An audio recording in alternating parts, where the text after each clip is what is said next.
सम्पूर्ण मर्यादा पालकहरूलाई आवश्यक सुरक्षाको प्रबन्ध गर्ने व्यवस्था गर्नको लागि म निर्देश गर्दछु।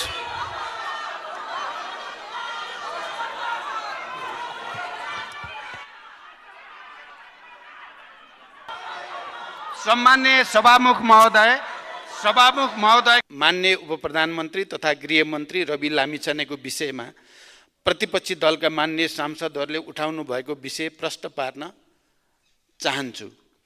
मैले यो विषयलाई गतकालमा पनि मिडिया ट्रायल विभिन्न रूपमा चर्चा परिचर्चा हुँदै आएको थियो, तर यसको गम्भीरता कति हो, कति सत्य हो होइन भन्ने बारेमा त्यति धेरै गम्भीर रूपले हेर्ने स्थिति बनेको थिएन। तर अहिले सदनमा नेपाली कांग्रेस जस्तो लामो संसदीय अनुभव र इतिहास भएको पार्टीले यति गम्भीर रूपले उठाएपछि मैले पनि यसको जवाफ दिनुपर्ने सन्दर्भमा आफैले यसको बारेमा खोजबिन गर्ने, सम्बन्धित सरकारी निकायका रिपोर्टहरू र भनाइहरू चाहिँ अलि गहिरो गरी अध्ययन गर्ने मैले कोसिस गरेँ। त्यसको आधारमा म यो सम्मानित संसदमा आफ्नो कुरा राख्न चाहन्छु। मेरो सरकारको पहिलो प्राथमिकता नै सुशासन रहेको र सुशासन कायम गर्ने विषयमा कुनै पनि सम्झौता नहुने मैले यस सम्मानित सदनमा विश्वासको मत लिने क्रम र अन्य सन्दर्भमा पनि बडो स्पष्टसँग राख्दै आएको छु। सुशासनको संकल्प लिएरै मैले सरकारको नेतृत्व गरेदेखि नै ठुलठुला भ्रष्टाचार, सुन तस्करी, जग्गा हिनामिना लगायतका काण्डहरूको छानबिन भइरहेको र यसलाई अझ प्रभावकारी बनाउँदै अगाडि बढेको तथ्य पनि म यो सम्मानित सदनलाई जानकारी गराउन चाहन्छु। यसमा मैले कसैलाई काखा कसैलाई पाखा होइन, दोषी जोसुकै भए पनि त्यो नछुटोस्, निर्दोष नपरोस् भन्ने मान्यतालाई दृढताको साथ पालन गर्दै पनि आएको छु। मैले लामो व्याख्या गर्नु पर्दैन, हालैका सबै घटनाक्रमहरूले पनि त्यो कुरालाई पुष्टि गरिरहेकै छन्। जहाँसम्म माननीय उप प्रधानमन्त्री तथा गृहमन्त्री रवि लामिछानेका विषयमा प्रतिपक्षी दलहरूले उठाउनु भएको कुरा छ, हालसम्मको अनुसन्धानले उहाँ सहकारीको सञ्चालक समिति, लेखा समिति, ऋण समिति, कर्मचारी लगायत कुनै पनि जिम्मेवारी र भूमिकामा नरहेको र अदालतमा विचाराधीन मुद्दामा पनि उहाँ कहीँ कतै जोडिएको देखिएको छैन। सूर्य दर्शन बचत तथा सहकारी संस्थाका 1000 भन्दा बढी बचतकर्ताले आफ्नो रकम हिनामिना गरेको भन्दै 2080 साउन 22 गते गरेको जाहेरी दरखास्तमा कसैको नाम किटिएको थिएन। यो दरखास्त उप प्रहरीले अनुसन्धान गरी बुझाएको प्रतिवेदनका आधारमा सहकारीको रकम हिनामिना गर्ने कार्यमा संलग्न भएको अभियोगमा 19 जनालाई प्रतिवादी कायम गरी कास्की जिल्ला अदालतमा 2080 असोज 18 गते मुद्दा दायर गरेको तथ्य स्पष्ट छ, जुन अदालतमा अझै पनि विचाराधीन छ। ती 19 जना मध्ये 4 जना पक्राउ परेका छन् भने बाँकीको प्रहरीले खोजी गरिरहेको छ। मूल उजुरी परेको 6 महिनापछि माघ 16 गते कास्की जिल्ला प्रहरी कार्यालयमा पूरक जाहेरी दिइएको थियो, जसमा माननीय रवि लामिछाने समेत 18 व्यक्ति तथा कम्पनीलाई विपक्षी बनाई जाहेरी दिइएको थियो। मूल उजुरी पछि थप प्रमाणहरू भेटिएमा पूरक जाहेरी दिई अनुसन्धान गर्ने सकिने प्रावधान हुन्छ नै, तर उक्त जाहेरीमा उहाँ सहकारी हिनामिनामा संलग्न भएको कुनै आधार र प्रमाण केही पनि पेश गरिएको छैन। एक पटक अनुसन्धान सकिएर अदालतमा मुद्दा दायर भइसकेको मुद्दामा यस्तो आधार प्रमाण बिनाको जाहेरी पुनः दर्ता गर्न आवश्यक नै हुँदैन सामान्यतः। त्यसैले प्रहरीले कानुन बमोजिम नै उक्त जाहेरी छुट्टै दर्ता गर्न समेत उपयुक्त ठानेन र दर्ता गरेन। फेरि उहाँको नाममा प्रवाह भएको भनिएको ऋण फर्चुट भएको देखिन आएकोले उहाँको हकमा अनुसन्धान गर्नुपर्ने नदेखिएको भन्ने प्रहरीबाट ब्रिफिङ पनि प्रष्ट शब्दमा भएको थियो। यो विषय उहाँ सरकारमा आउनुभन्दा अगाडिको विषय हो। त्यति बेलाको सरकारमा त अहिलेका प्रतिपक्ष नेपाली कङ्ग्रेस स्वयं सहभागी हुनुहुन्थ्यो। त्यति बेलाको यो विषय हो। मान्य उपप्रधानमन्त्री तथा गृहमन्त्री रवि लामिछानेजीको पार्टी सरकारमा सहभागी हुने चर्चा चलेपछि, सरकारमा सहभागी भएपछि यो विषयलाई संसदको नियमित काम कारबाही प्रभावित हुने गरी उठाउनु कति जायज छ या छैन भन्ने विषय स्वयं प्रतिपक्षी दलका मान्य सदस्यहरूले बुझ्नुपर्ने विषय हो भन्ने मैले ठानेको छु। म फेरि पनि जोड दिएर भन्न चाहन्छु, सुशासन कायम गर्ने सवालमा म कुनै पनि सम्झौता गर्दिनँ। यसमा आफ्नो पार्टी र अरूको पार्टी भन्ने आग्रह र पूर्वाग्रह पनि मैले राखेको छैन र आउने दिनमा पनि कुनै हालतमा राख्ने छैन। यदि अनुसन्धानबाट केही कैफियत देखिएमा उहाँलाई कारबाही गर्ने कुरामा पनि कसैले रोक्न सक्ने छैन। यो कुरा पनि म प्रष्टसँग राख्न चाहन्छु। मुद्दा बुझाइसक्दासम्म उहाँको नाममा उजुरी निवेदन केही छैन। उजुरी पर्नासाथ राजीनामा दिने हो भने के हुन्छ? ठाडो उजुरी दर्ता हुनासाथ राजीनामा दिने सहमति हामी गर्न सक्छौँ त?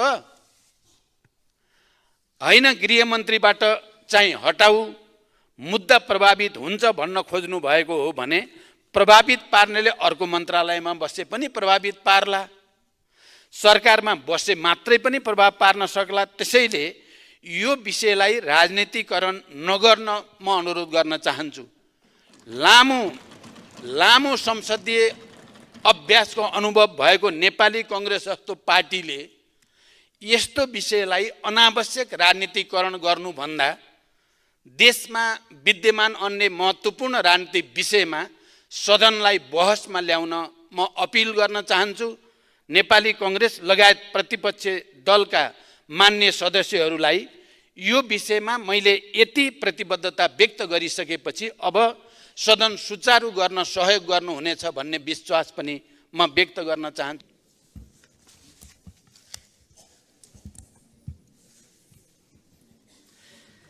मलाई बोल्न समय दिनुभएकोमा आभार व्यक्त गर्न चाहन्छु। सभामुख महोदय, आजको विश्व तीव्र गतिको परिवर्तनसँगै अभूतपूर्व उपलब्धिहरूका साथ अघि बढिरहेको छ। मानव जातिले विगतमा हासिल गरेका सफलताहरू स्वाभाविक र सामान्य देखिँदै गएका छन्। आजको मानव मस्तिष्कले सम्भावनाका सीमाहरूलाई स्वीकार गर्दैन। हिजो कल्पनासम्म नभएका, नगरिएका क्षेत्र र विषयहरूमा पत्याउनै कठिन पर्ने चमत्कारिक उपलब्धिहरू चुम्नका लागि मानव जातिले प्रतिस्पर्धा गरिरहेको छ। उपलब्धिहरूमा सेलिब्रेसन भइरहेको छ। मानव सभ्यताको शिखर आरोहणको यस अभियानलाई हर तरहले सहजीकरण गर्न हरेक राष्ट्रका प्रमुख प्राथमिकता बनेका छन्। हरेक देशका सरकारहरू जिम्मेवारी र दायित्व बोधका साथ यस मार्गमा अग्रसर भइरहेका छन्। यसका लागि सरकारहरूले विश्वास, सङ्कल्प, उत्साह र नेतृत्व लिइरहेका छन्। यता हाम्रो देशमा सभामुख महोदय, नेपाली काङ्ग्रेसको नेतृत्वको गठबन्धन, त्यस यता अहिले माओवादी केन्द्रको नेतृत्वको सरकार कस्ता देखिएका छन् तपाईँ हामी सबैलाई थाहा छ। भन्न मिल्नु नमिल्नु, सक्नु नसक्नु बेग्लै कुरा हो। वास्तवमै यी सरकारहरू चरम अनुत्तरदायी, गैर जिम्मेवार देखिएका छन्, स्वेच्छाचारी देखिएका छन्। विकास विरोधी देखिएका छन्, विकासका कामहरूलाई ठप्प पारेका छन्, आयोजनाहरू चलिरहेका आयोजनाहरू रोकिएका छन्, काम गरिसकेका आयोजनाहरूलाई भुक्तानी दिइएको छैन। भुक्तानी नदिएपछि भयावह स्थितिको सिर्जना भएको छ। उनीहरूले ऋण तिर्न सकेका छैनन्, दिनुपर्नेहरूलाई आफूले सामान लिएका ठाउँहरू लगाएका कामहरू तिनीहरूमा भुक्तानी दिन सकेका छैनन्। यस्तो स्थिति बनेको छ। उनीहरूले ब्याङ्कको लोन तिर्न सकेका छैन सरकारले भुक्तानी नदिएर, र उनीहरू कालो सूचीमा परेका छन्। उनीहरूको धरोटी तथाकथित लिलाम भएर जफ्त हुने स्थिति छ। सुशासन छँदै छैन।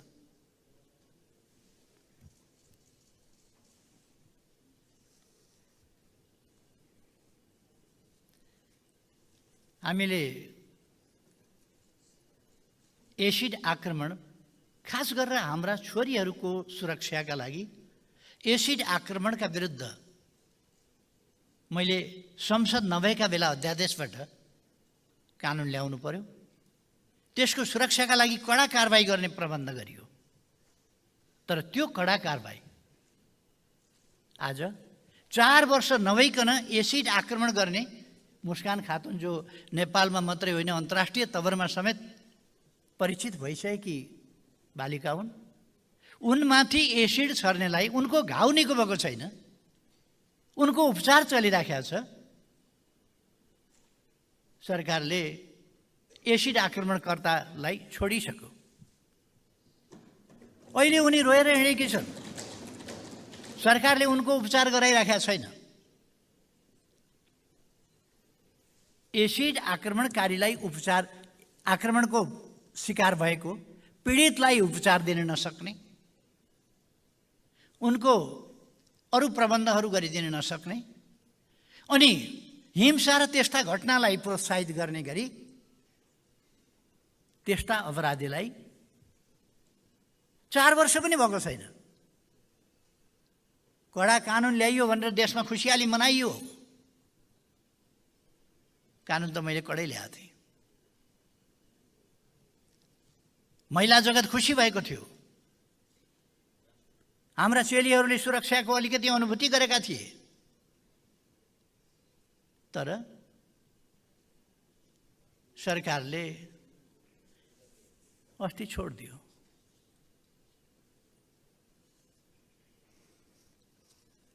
मैले दिन बिर्सिएँ। फागुन 1 गतेको उत्सवमा छोड्यो कि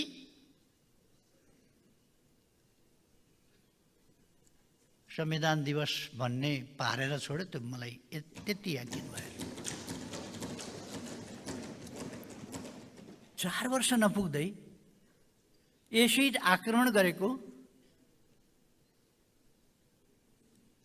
अदालतले 10 वर्ष फैसला गरेको व्यक्तिलाई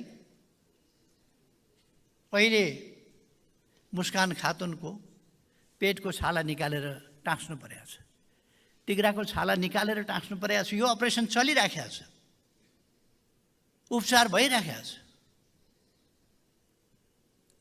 तर सरकारले अपराधी छोडिसक्यो। अब उसले कतिलाई एसिड, किन 4 वर्ष बस्दाखेरि आरामसँग 4 वर्ष राख्यो सरकारले, त्यहाँ बाध्यता बस्ने भनौँ। त्यसपछि एउटा न्यू पारेर छोडिदियो।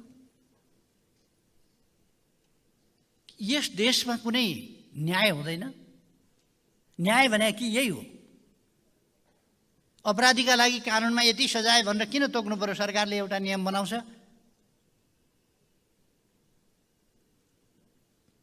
यस्तो भइरहेको छ। हिजो माननीय गृहमन्त्रीजीले हेटौँडामा गएर उदोमै खोक्नु हो। सुशासनको अभियान चलाएको, त्यसलाई रोक्न सङ्गठित रूपमा विरोधीहरू लागेका छन् भनेर। कुन विरोधी लागे तपाईँको सुशासन रोक्न? 9.5 किलो सुन बेपमा पक्राउ पर्छ, तपाईँ ढाकछोप गर्न लाग्नुहुन्छ। 100 किलो सुन पक्राउ पर्छ, ढाकछोप गर्न लाग्नुहुन्छ। छानबिन गर्न आयोग बनाउन भन्दा 1 महिनासम्म लडाइँ गर्नुपर्छ। छानबिन गर्दा के बिग्रिन्थ्यो मार्छ है तपाईँको? किन आत्तिनु भएको स्वतन्त्र निष्पक्ष छानबिनसँग? अनि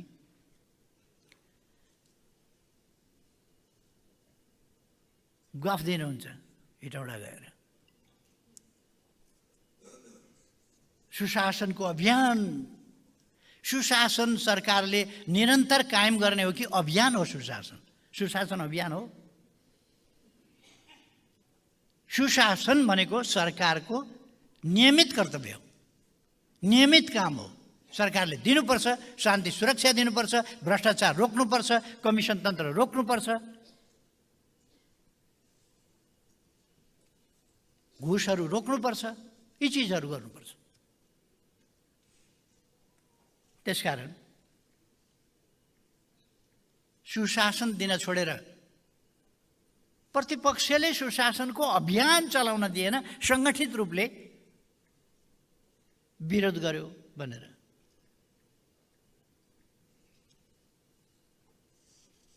म प्रश्न गर्न चाहन्छु, यहाँ एयरपोर्टमा किन पक्राउ परेन? सुन, एयरपोर्टमा पक्राउ परेन, सिनामङ्गलमा किन पक्राउ पर्यो? त्यो गन्तव्यसम्म पछ्याएर गएर त्यहाँ सबै कुरा समाउन किन सकिएन? दोस्रो, 1 क्विन्टल सुन पक्राउ पर्यो, त्यो ओसार्ने ट्याक्सी ड्राइभर, त्यो मेरो सामान हो भनेर बुझ्ने, मै हुँ मालिक भनेर बुझ्ने मान्छे भरिया नै होला। भरिया भए पनि त पक्राउ पर्यो।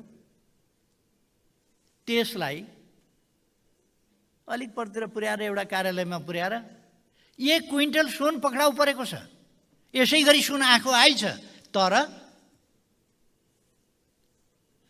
आवश्यक परेका बखत हाजिर हुनेछु भन्ने कागज गराएर मान्छे भगाऊ, सामान लुकाऊ, छिटो गर, जाऊ भनेर पठाइयो। नत्र किन पठायो?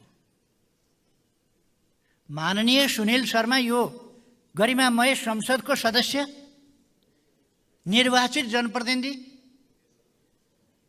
उहाँको सर्टिफिकेटमा शङ्का लाग्यो भनेर उम्किन नदिएर समातेर हत्कडी लगाएर लगेर थुनामा राखियो। एउटा माननीय मेडिकल कलेजहरू चलाएर बसेको मान्छे, अस्पतालहरू चलाएर बसेको मान्छे, यत्रो कारोबार भएको मान्छे, 1 जना सांसदलाई गिरफ्तार गरेर लगियो, थुनियो। 1 क्विन्टल सुन तस्करी गरेका मान्छेलाई पुर्याउने बित्तिकै थपक्क छोडियो। किन? अभियान यही हो? म गृहमन्त्रीजीलाई सोध्न चाहन्छु, के यही हो अभियान? सुशासनको अभियान भने यही हो? देउस, राजनीतिको अपराधीकरण, राजनीतिलाई स्वच्छ राजनीतिको रूपमा होइन अपराधतर्फ मोडिएको छ, अपराधीकरण गर्न खोजिएको छ। लैनचौरको स्काउटको जमिन कार्यालय अदालतले हटाइसक्यो, हट्नु पर्छ भनिसक्यो। सरकार तपाईँहरूको छ, आफ्नो सरकार छ, पाखुरा देखाएर बलजफ्ती गैर कानुनी ढङ्गले कब्जा गरेर बसेको छ कि छैन? गठबन्धनले आफ्नो पक्षका मान्छेहरूलाई कसरी प्रोटेक्सन गरेको छ? एउटा ठेकदारले कब्जा गरेर बसेको छ भनेर सुन्छु, हो कि होइन? म सम्माननीय प्रधानमन्त्रीज्यूसँग यसको जवाब चाहन्छु। सरकारी सम्पत्ति कब्जा गरेर बस्न पाइन्छ कि पाइँदैन? बाहुबलमा देश चल्ने कि कानुनमा चल्ने देश? केमा चल्नुपर्छ देश?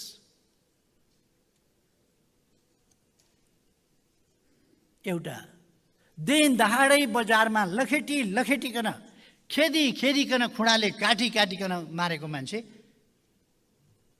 20 वर्ष कैद गरेको छ, 2-4 वर्ष बसेपछि छोडिन्छ। अस्ति छोडियो।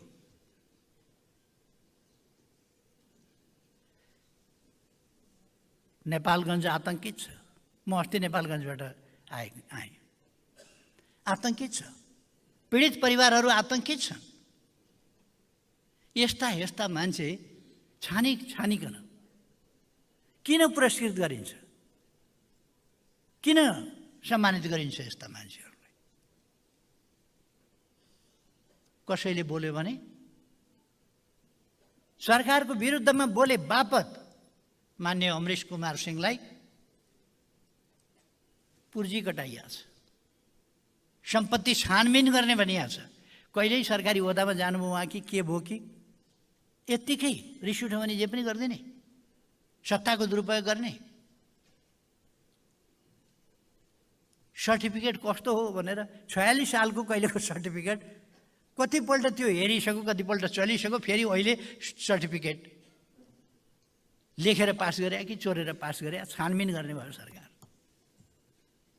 त्यसका लागि के गिरफ्तार गरेर थुनेर कारबाही गर्नुपर्छ? त्यसको छानबिन थुनेर गर्नुपर्छ? भनेपछि सांसदहरूको पनि सातो लिने। कोही बोल्यो कि खबरदार सुनिल शर्मा बनाइदिन्छौँ, अर्को बनाइदिन्छौँ। सांसदहरूको सातो लिन खोज्या होइन, तर्साउन थर्काउन खोज्या होइन, अनि सुशासनका कुरा गर्ने।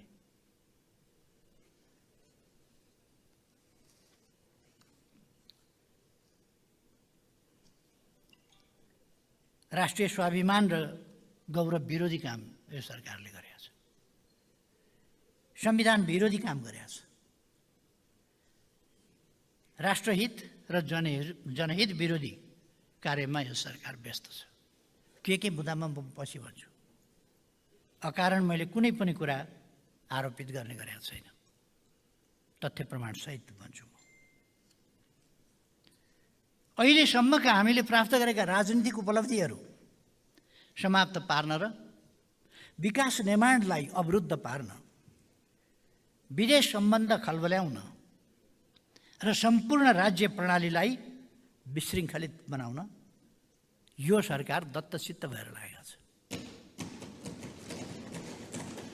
सरकारमा मन्त्री हुनु मात्रै, मन्त्री पाउनु मात्रै, मन्त्रीमा टाँसिनु मात्रै, त्यसका लागि मात्रै हामीलाई जनताले छानेर पठाएको होइन होला। जनताले हामीलाई विश्वास गरेर मत दिएर जिताएर यहाँ पठाउनुको अर्थ हामी जनताका कुरा बोलौँ, जनताका समस्या उजागर गरौँ, जनताको पक्षमा उभियौँ, विकासको पक्षमा उभियौँ, भ्रष्टाचारका विरुद्धमा उभियौँ, कमिसन तन्त्रका विरुद्धमा उभियौँ, स्वेच्छाचारिता र बेठी कुराका अधिनायकवादका विरुद्ध उभियौँ र लोकतन्त्रका पक्षमा उभियौँ भनेर, देशको पक्षमा, सार्वभौम सत्ताको पक्षमा उभियौँ भनेर जनताले हामीलाई पठाएका। अनि हाम्रो गन्तव्य चाहिँ मन्त्री मात्रै हुन सक्छ? म गरिमामय सदनको गम्भीरतापूर्वक ध्यानाकर्षण गराउन चाहन्छु।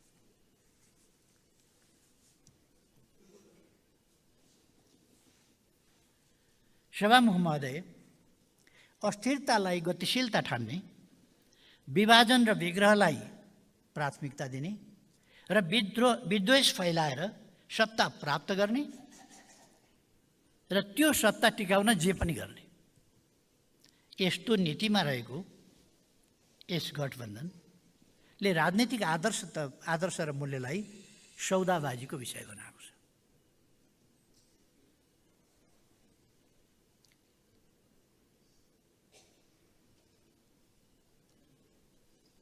आफ्नो दलको विजयमा होइन, अन्य दलको विभाजनमा आफ्नो राजनीतिक भविष्य देख्ने एक थरी राजनीतिक कर्मीहरू हाम्रो देशको बहुदलीय लोकतन्त्र, बहुलवाद, गणतन्त्र र सङ्घीयताका आधारभूत स्तम्भहरू खलबल्याउन सक्रिय छन्।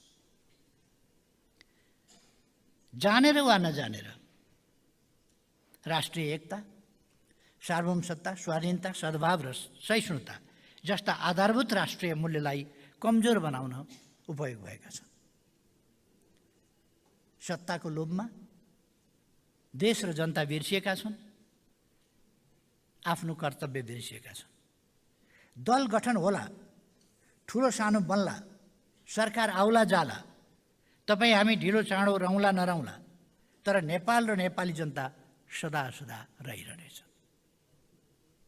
अजर अमर भएर रहनेछन्। यो अन्तिम सत्यसँग खेलबाड नगरौँ र यस तथ्यलाई, यस सत्यलाई कमजोर पार्ने काम पनि नगरौँ, म आग्रह गर्न चाहन्छु।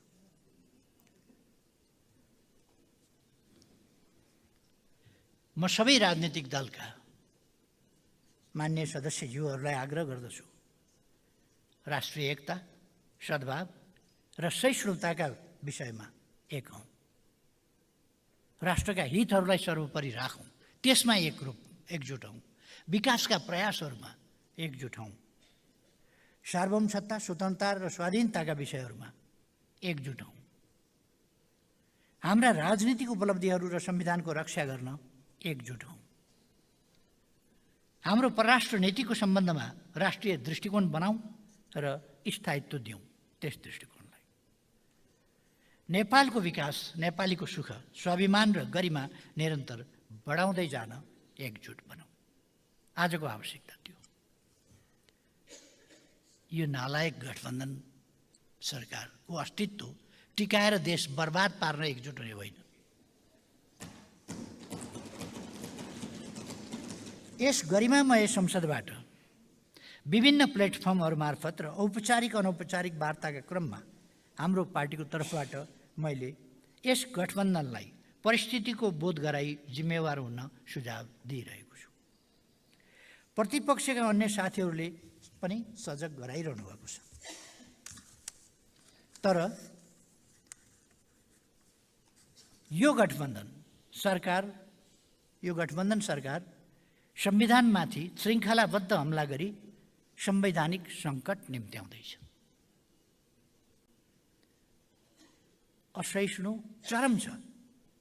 संवैधानिक बाटाबाट सकिएन भने असंवैधानिक बाटाबाट।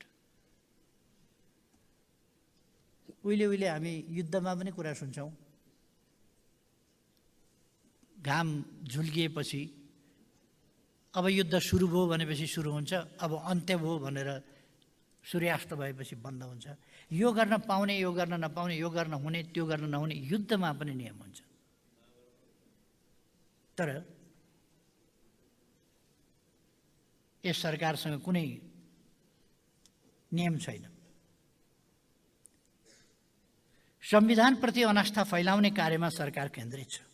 हिजो फरक धारणा भएका साथीहरू समेत संविधानलाई स्वीकार गरी संवैधानिक प्रक्रियामा सहभागी हुने वातावरण बनाउन मात्रै होइन, आवश्यक पर्दा सिङ्गो संसद र सम्पूर्ण नेपाली संविधानको रक्षाका लागि सर्वसम्मत बन्ने अभूतपूर्व वातावरण नेकपा एमालेको सरकारले निर्माण गरेको थियो। आज संविधानभित्रै रहेका शक्तिहरूलाई समेत संविधानले दिएको स्पेस र अपर्च्युनिटीबाट वञ्चित गरेर आपसी तनाव, विद्वेष, विग्रहलाई बढाएर संविधान बाहिर धकेलिन बाध्य पार्ने क्रियाकलापलाई यो सरकार स्वयंले प्रोत्साहन दिइरहेको छ। राष्ट्रिय एकता, सामाजिक सद्भाव र सहिष्णुताका आधार स्तम्भहरू खल्बल्याउन सरकार नियोजित रूपमा लागेको देखिन्छ। सरकार आफै यस्ता घटनाहरूको आयोजना पनि गरिरहेको छ।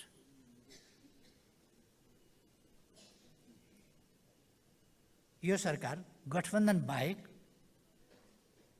अन्य दलको अस्तित्व स्वीकार गर्दैन। प्रमुख प्रतिपक्षीय दलको नेतामाथि ज्यान लिन साङ्घातिक हमला गराउँछ। हमलाकारीलाई, यो मैले किन भनेको भने हमलाकारीलाई कानुनको दायरामा ल्याउँदैन। मेरो ज्यान मार्न खोज्ने त्यस्ता मान्छेहरूलाई समाउँदैन, समाते झैँ गर्यो भने तत्काल छोड्छ। प्रहरीको टाउको फुटाउने, प्रहरीको दाँत भाँचिने त्यो स्थितिसम्मका हमला हुँदा त्यसमा केही पनि नगर्नु भन्ने, हामी माथि हमला हुँदा केही नगर्नु भन्ने र हामी माथि हमला गर्ने अहिलेको गठबन्धनका सहयात्री भनिएका पार्टीहरूका प्रमुख पार्टीहरूका कार्यकर्ताहरू त्यसमा इन्भल्भ छ। मैले सम्माननीय प्रधानमन्त्रीज्यू समक्ष धेरै पटक यो विषय आग्रह गरेको छु। यस्तो भइराखेको छ। यो त हिंसालाई प्रोत्साहित गर्ने काम त एक ठाउँ मात्रै होइन, अनेक ठाउँमा भएको छ। अन्य विभिन्न दलका नेताहरूलाई धम्क्याउने, तर्साउने, क्षति पुर्याउने योजना बनिन्छन्, ब्ल्याकमेलिङ गरिन्छ। सरकारमा बसेर यो फाइल खोल्छु, त्यो फाइल खोल्छु, त्यो खोलिन्छ। आफ्नो एउटा समर्थक पत्रकारलाई सोध्न लगाइन्छ, फलानु फाइल के गर्नुहुन्छ, खोल्नु चाहिँ खोल्नुहुन्न, खोल्छु भनेर। मैले त्यसै बेला भनेको थिएँ, खोल्नुहोस् फाइल, कुन कुन फाइल हो खोल्नुहोस्। खुलेका फाइलको यो छ तपाईँहरूको हालत, खुलेका फाइलको यो छ तपाईँहरूको हालत। निकै चर्कोसँग बालुवाटारको के अरे ललिता निवास, ललिता निवासको फाइल खोलिन्छ। त्यो फाइल बन्द गर्न क्या गाह्रो पर्यो कि? कस्तो गाह्रो पर्यो तपाईँहरूलाई? फाइल त खोल्नुभयो, तर बन्द गर्न कस्तो गाह्रो पर्यो? आज बुझाउने भनेको मुद्दा बुझाउन नसक्ने, भोलि बुझाउने भनेको मुद्दा बुझाउन नसक्ने, कसरी ढाकछोप गर्ने, कसरी उम्काउने, कसरी अलगै राख्ने, सत्ता गठबन्धन परेपछि त त्यसलाई कसरी जोगाउने। आहा, पसिना आएको त्यति बेला, रुमालले पुगेन, गम्छा लिएर पुछ्नु परेको थियो तपाईँहरूलाई पसिना। त्यति गाह्रो पसिना छुटाएको थियो त्यो केस। अरू केसहरू यही सुनकाण्डले तपाईँहरूलाई कति हैरान पारेको छ। 5 गते थाल्ने भनेको थियो काम, बल्ल 14 गते बन्ने सहमति भयो। 3 जनाको आयोग बनाउने भन्ने थियो, नराखी नहुने आफ्नै खालका मान्छेहरू परे होला। 4 जना राख्नु परेछ फेरि। 3 जना राख्ने ठाउँमा 4 जना। यो सबै के हो? ब्ल्याकमेलिङ त हो नि, तर्साएको त हो नि, प्रतिपक्षलाई तर्साएको। मेरो नाउँमा त बहुत बारीमा बुख्याचा राख्नुभएको छ त तपाईँहरूले, तर तपाईँका बुख्याचाले काम गर्दैनन् भन्ने कुरा म भन्न चाहन्छु। किनभने यो केही नबुझ्ने चराहरूलाई बुख्याचाले काम गर्ला। हामी जस्तो राजनीतिक मैदानमा लडेर आएका, देश र जनताका लागि लडेर आएका, जेल नेल खटेका, गुच्चा खेलेर आएको होइन, जेल नेल खटेर ज्यान हत्केलामा राखेर त्यसरी आएका, देशप्रति समर्पित, म भ्रष्टाचार गर्दिनहरूलाई गर्न दिन्न भनेर सार्वजनिक प्रतिबद्धताका साथ काम गरेका हामीहरूलाई यस्ता ब्ल्याकमेलिङहरूले काम गर्दैन।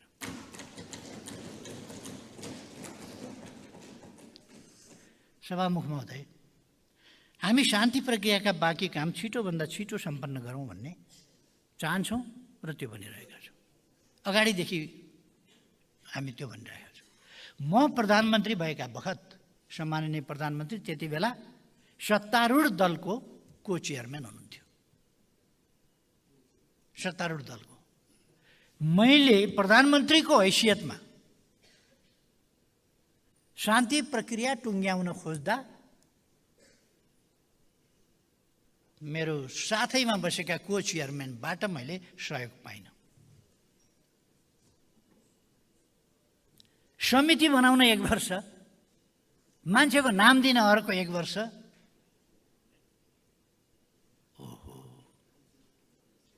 मैले के भने, तपाईँ र शेरबहादुरजी त्यसबेला सत्ता पक्षमा हुनुहुन्थ्यो, मान्य शेरबहादुर देउवाजी, तपाईँ त्यति बेला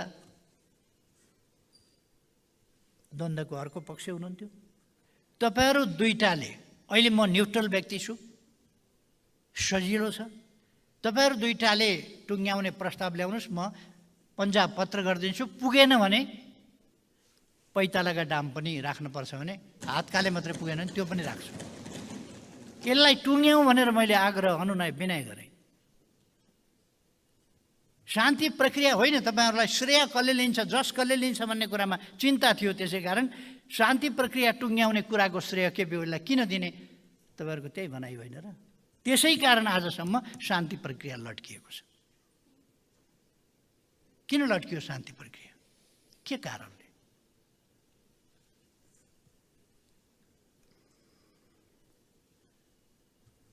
सम्मानीय सभामुख महोदय, गठबन्धनका सम्माननीय प्रधानमन्त्रीज्यूले शान्ति प्रक्रियालाई सत्ता प्राप्तिको जसको ताज, जस अब जस भन्ने कुरा हुन्छ नि, जसको ताजको त्यो प्राप्तिको भर्याङ बनाइरहनु भएको छ। सम्माननीय प्रधानमन्त्री युद्धका घाउ खाटा सदाका लागि निको पारौँ भन्ने हाम्रा प्रयासहरूलाई त्यो असफल पार्ने र परिस्थितिलाई भड्काउने दाउमा हुनुहुन्छ। शान्ति प्रक्रियाको टुङ्गो होइन, युद्ध प्रक्रियाको सुरुवात गर्न खोज्दै हुनुहुन्छ। विस्मृतिमा राख्नुपर्ने कहाली लाग्दो त्यस बेलाको द्वन्द्वकालको द्वन्द्वको बगाइलाई उदिनेर पीडित र परिवारजनलाई भड्काएर उनीहरूको खाटा बसेको घाउ खाटा उक्काएर नुनचुक छर्किएर फेरि अर्को नयाँ कन्फ्लिक्टको साइकल सिर्जना गर्न खोज्दै हुनुहुन्छ। यो म किन भनिरहेको छु भने हिजोका कुरा बिर्सिएर आज मेलमिलापका साथ अगाडि बढ्नुपर्ने बेलामा प्रधानमन्त्रीज्यूले हिंसा सुरु गरेको दिनलाई राष्ट्रिय उत्सवको रूपमा घोषणा गर्नुभयो। भोज खाऊ, नाचगान गर, बाजा बजाऊ, नाच, त्यसका लागि छुट्टी, राष्ट्रिय बिदा घोषणा गर्नुभयो। एक वर्ष मात्र होइन, सधैँका लागि बिदा घोषणा। यो बिदा घोषणा मान्ने छैन सभामुख महोदय। हिंसातर्फको फेरि गत फागुन 1 गतेबाट प्रधानमन्त्रीज्यूले माघ मसान्तमा, माघको अन्तिम दिनमा हाम्रो विरोधका बावजुद मैले खुद प्रधानमन्त्रीजीलाई भने यो बसेका घाउका खाटाहरू उक्याएर नुनचुक लगाउने काम किन गर्ने? यो हिंसा सुरु गरेको दिन कुनै राष्ट्रको उल्लास उत्सव र हर्षको दिन हुन सक्दैन। हामीले युद्ध विराम किन गर्नु पर्यो? शान्ति प्रक्रियामा किन प्रवेश गर्नु पर्यो? बृहत शान्ति सम्झौता किन गर्नु पर्यो? त्यही ठिक छ भने त त्यही बाटो लाग्दा हुन्थ्यो नि त। त्यो ठिक नभएर हामीले शान्तिको बाटो रोज्यौँ। शान्तिको बाटो रोज्यौँ भने तपाईँ हिंसा सुरु गरेको दिनलाई उत्सव मनाउने, बिदा दिने।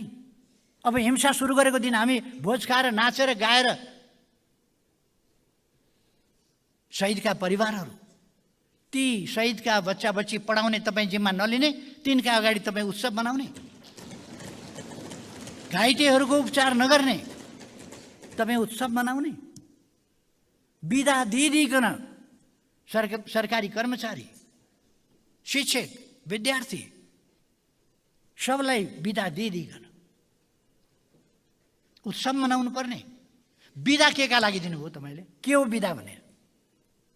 के का लागि बिदा दिनुभयो त्यो?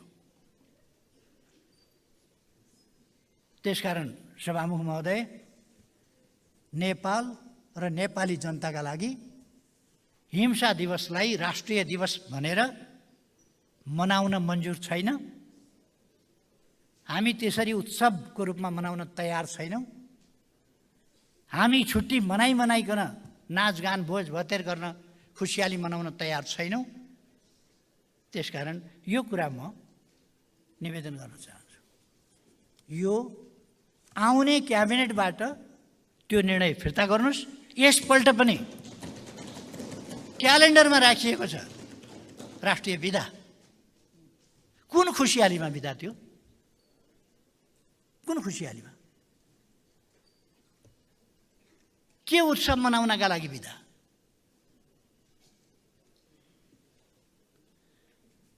नेपाली काङ्ग्रेस पनि 400-500 कार्यकर्ता त रेटिएका मारिएका नै होलान्,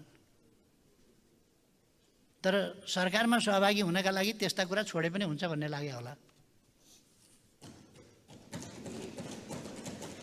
प्रधानमन्त्रीज्यूलाई मैले यो बिदा पनि नगर्नुहोस्, यो उत्सव पनि हुन सक्दैन भनेर मैले भने। मेरो समर्थनमा नै उहाँ प्रधानमन्त्री हुनुभएको थियो, तर मैले त्यसो भन्दा प्रधानमन्त्रीले के जवाफ दिनुभयो मलाई भने, मैले शेरबहादुर देउबाजीसँग कुरा गरिसकेँ, उहाँले मान्नुभएको छ, मन्जुर गर्नुभएको छ, हुन्छ भन्नुभएको छ। अब म अगाडि बढ्छु, म उत्सव मनाउँछु र बिदा पनि दिन्छु। यो सारा नेपाली जनताको चाड र उत्सवको रूपमा म प्रधानमन्त्री भएपछि किन नमनाउने, मनाउनुपर्छ भनेर उहाँले मलाई जवाफ दिनुभयो। मैले यो सम्भव छैन भने उहाँले बलजफ्ती बिदा समेत घोषणा गर्नुभयो र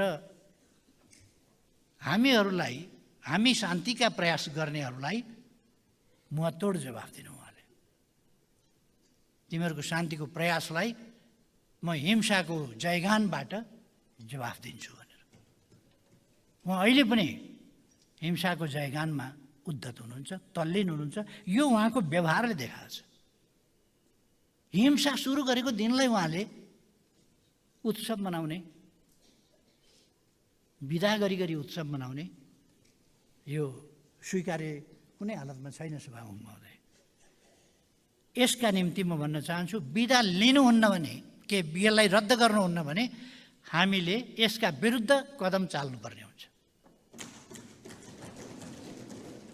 हामीले शान्ति प्रक्रियामा सहमति जनाएका हौँ।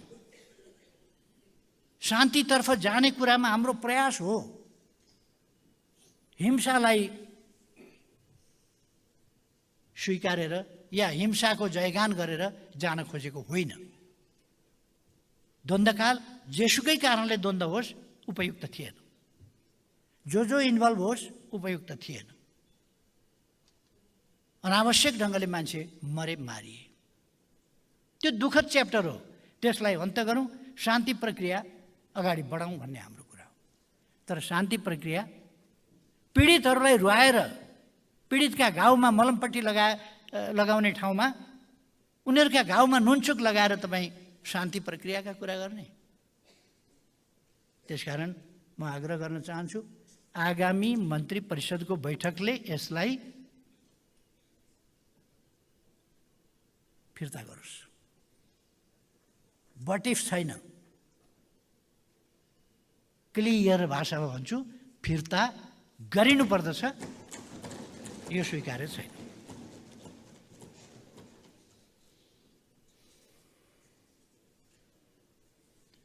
यदि फिर्ता लिँदैन भने यसले उहाँले युद्ध त्याग्नु भएको छैन भन्ने स्पष्ट पार्छ। अहिलेको शान्ति, अहिलेको संविधान, अहिलेको प्रश्नलाई ट्याक्टिकल युज मात्रै गर्नुभएको हो भन्ने कुरा देखिन्छ। तपाईँ त हिंसाको जयगान गर्दै हुनुहुन्छ। त्यसो भएर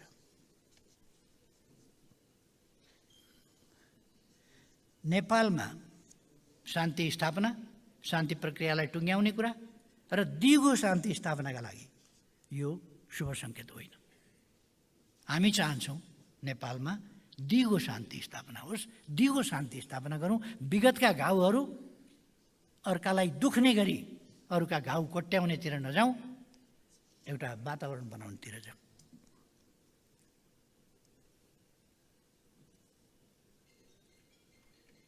तराई पहाड र हिमालमा विद्वेष फैलाएर द्वन्द्वको हालमा शासन गर्ने नियत देखिन्छ। सम्पूर्ण राज्य संयन्त्र यसै प्रयोजनका लागि दुरुपयोग गरिएको छ। आम जनतामा राजनीतिक दल र संविधानप्रति वितृष्णा फैलाउने काम यस गठबन्धनका क्रियाकलापहरूले गरेको छ।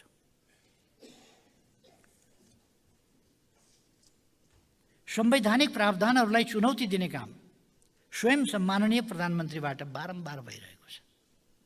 संविधानका प्रावधानहरूमाथि प्रश्न उठाउने मात्रै होइन,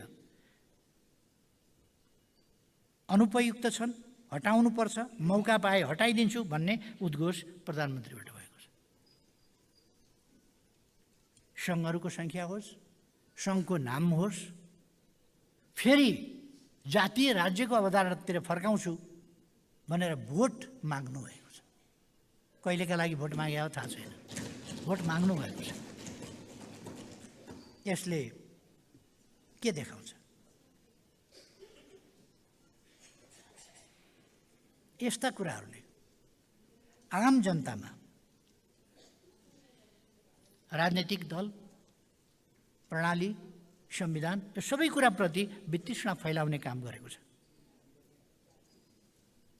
र यस्ता कामहरू, यस्ता क्रियाकलाप बन्द गर्न म आग्रह गर्न चाहन्छु।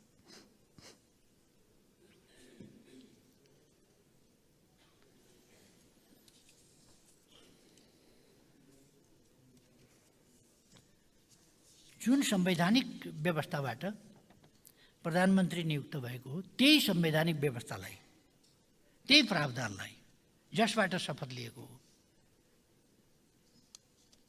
त्यसैमा व्यवस्था भएको निर्वाचन प्रणाली, शासन प्रणाली प्रति मेरो विश्वास छैन भन्नु, यो प्रधानमन्त्रीलाई संविधानले अधिकार दिन्छ। संविधानले यो सार्वजनिक खपतका लागि बोल्ने विषय हुन सक्छ।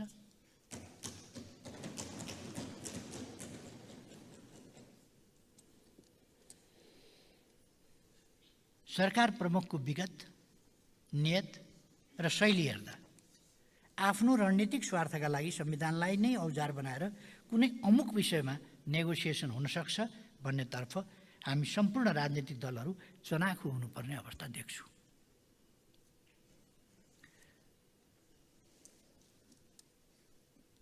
संविधानले प्रदेशलाई किटानी अधिकार दिएको विषयमा समेत प्रदेशको निर्णय ठिक छैन, फेरि दिन्छु भन्ने प्रधानमन्त्रीबाट संघीयताको कार्यान्वयन अगाडि बढ्ने कसरी विश्वास गर्ने? कोशी प्रदेशको सरकारको गठनको क्रममा प्रदेश सभामा देखिएका संविधान विरुद्धका ज्यादतीहरू र त्यसका लागि प्रधानमन्त्री र गठबन्धनले नेपथ्यबाट दिएका निर्देशन हेर्दा यो गठबन्धन सरकारले आफ्नो स्वार्थका लागि संविधानलाई प्यारालाइज गर्न किञ्चित पछि नपर्ने स्पष्ट भएको छ। प्रदेश एकमा पटक पटक संविधान मिचिएको छ, बल मिच्याइ गरिएको छ। गठबन्धनले केन्द्रबाट आदेश निर्देश लादेको छ, प्रदेश प्रमुखलाई निरीह बनाएको छ, त्यहाँका सभामुखलाई राजीनामा दिन बाध्य बनाएको छ। राजीनामा दिए बापत सभामुख भइसकेपछि राजीनामा दिएर फेरि एउटा दलको कठपुतली हुन मन्जुर गर्नुपर्ने अवस्थामा पुर्याइएको छ। यसरी यो मेरो मात्रै भनाइ होइन, सभामुख महोदय, सम्मानित सर्वोच्च अदालतले पटक पटक फैसला गरेर गठबन्धनका यी पृष्ठभागबाट रहेका नेपथ्यबाट दिइएका निर्देशनहरू गलत छन्, यो पुष्टि गरेको छ। अनौठो विशेषता छ यो सरकारको। संविधानले गर्नु भनेका काम नगर्ने, नगर्नु भनेका खोजी गर्छ। अरू निकायहरूलाई पनि गर्न नहुने खालका कामहरू गर्न दबाब दिन्छ थुप्रै ठाउँमा। अब प्रदेश एकको त भनिहालेँ, राष्ट्रपतिजीको त अब के भन्ने, उहाँ अहिले संसदको निर्वाचन भइसक्यो, संसद नयाँ आइसक्यो, उहिलेको कुन पालाको शिवशिव राजाका पालामा को सभामुख थियो, उसले गरेको सिफारिस कुन फाइलका पत्रबाट खोजेर ल्याएर एउटा राष्ट्रपतिको नाम छ त्यहाँ उहिलेको, एउटा त्यसमा खाना छ, अनि तलतिर राष्ट्रपतिको व्यवहार त्यस्तो हुन्छ। खाली ठाउँमा उहिलेको संसदले उहिलेको राष्ट्रपतिलाई सिफारिस गरेको, उहिलेको राष्ट्रपतिले नगरेको, अहिलेको संसदमा के गर्छ भनेर एक वचन नसोधिकन सरकारले क्याबिनेटबाट निर्देश गरेको छ राष्ट्रपतिलाई सेरेमोनियल होइन, खोपीको देउता बनाएको छ। त्यो मात्रै होइन, जे आदेश दियो त्यो पालना गर्ने संविधानको रक्षक र पालक राष्ट्रपति होइन, त्यसको मर्यादा विपरीत आदेशको परिपालक राष्ट्रपति बनाएको छ। यी यस्ता अपराध कर्ममा संलग्नहरू, मुस्कान खातुनलाई एसिड छ्यापेको बिचरा उपचार गर्दैछन्, अहिले छोडेको छ। यस्ता कुरामा राष्ट्रपति मुछिनु भएको छ। खुँडाले मान्छे हानेर हिँडेको छ, त्यस्तामा राष्ट्रपति मुछिनु भएको छ।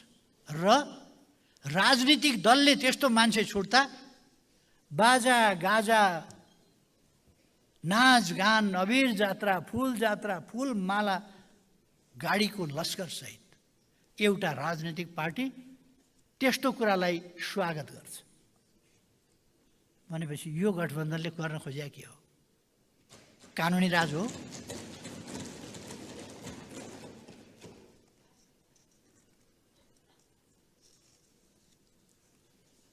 सभामुख महोदय, प्रतिपक्षले उठाएका गम्भीर विषयहरूलाई मजाकको विषय बनाउने गरिन्छ। सरकारले त्यही गर्छ।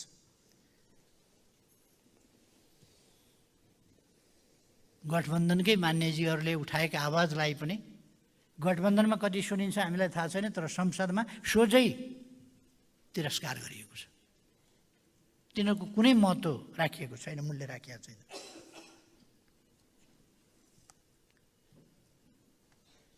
संसदलाई पूर्ण रूपमा उपेक्षा गरेको छ। के गर्दा संसद चल्दैन त्यही गर्न खोजिएको छ।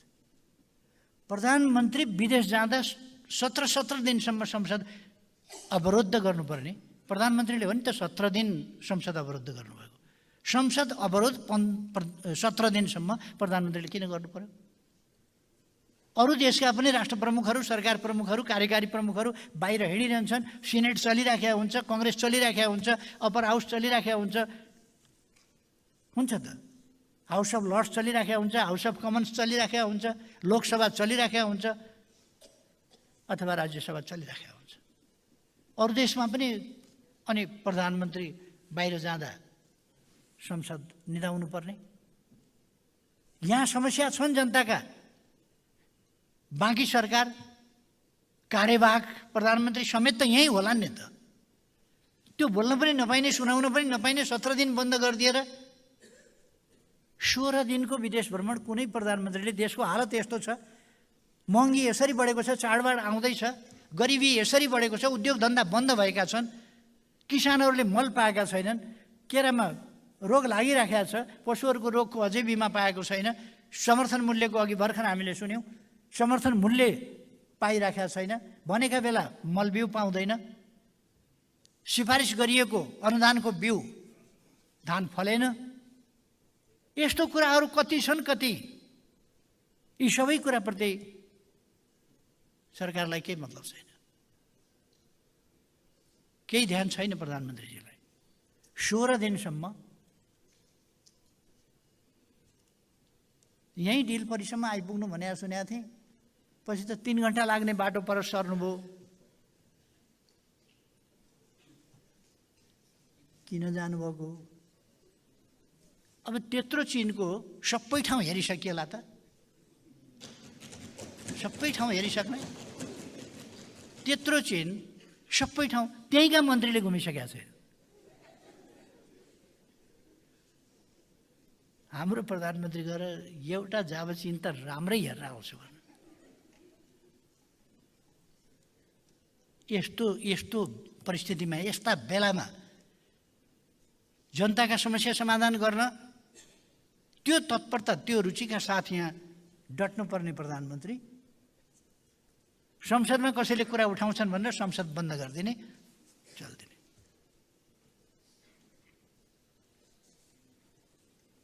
अनि गठबन्धनले आफ्नो सम्मान हेर्छ। सम्माननीय प्रधानमन्त्रीले आफ्नो सम्मान हेर्नुहुन्छ, सरकारले आफ्नो सम्मान, मन्त्रीको सम्मान हेर्छ। तर यस गरिमामय संसदका सभामुख आयरल्यान्ड जानु पर्यो, त्यहाँबाट निम्ता आयो, जानु पर्यो भन्दा पेलाई झोला बोकाउनु, जानु 2 जना।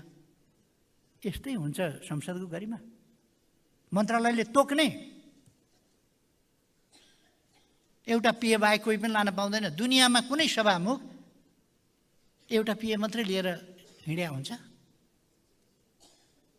सभामुखको प्रश्न होइन, हाम्रो संसदको गरिमाको प्रश्न हो। यसभन्दा अगाडि पनि सभामुखहरू हिँडेको हामीले देखेका छौँ, कसरी हिँड्या हुन्थ्यो। अनि अहिले यो दरिद्रता, सभामुख एक्लै यस्तो खालको, सभामुख जाँदा कर्मचारी लान नपाउने, सहयोगी लान नपाउने, कस्तो खालको इन्साफ हो तपाईँहरूको? सम्मान सरकारमा हुनेलाई मात्रै चाहिने? यो संसदको सम्मान हुनु पर्दैन? यसको गरिमा हुनु पर्दैन? सभामुखको गरिमा छैन? सभामुखको मर्यादा हुनु पर्दैन?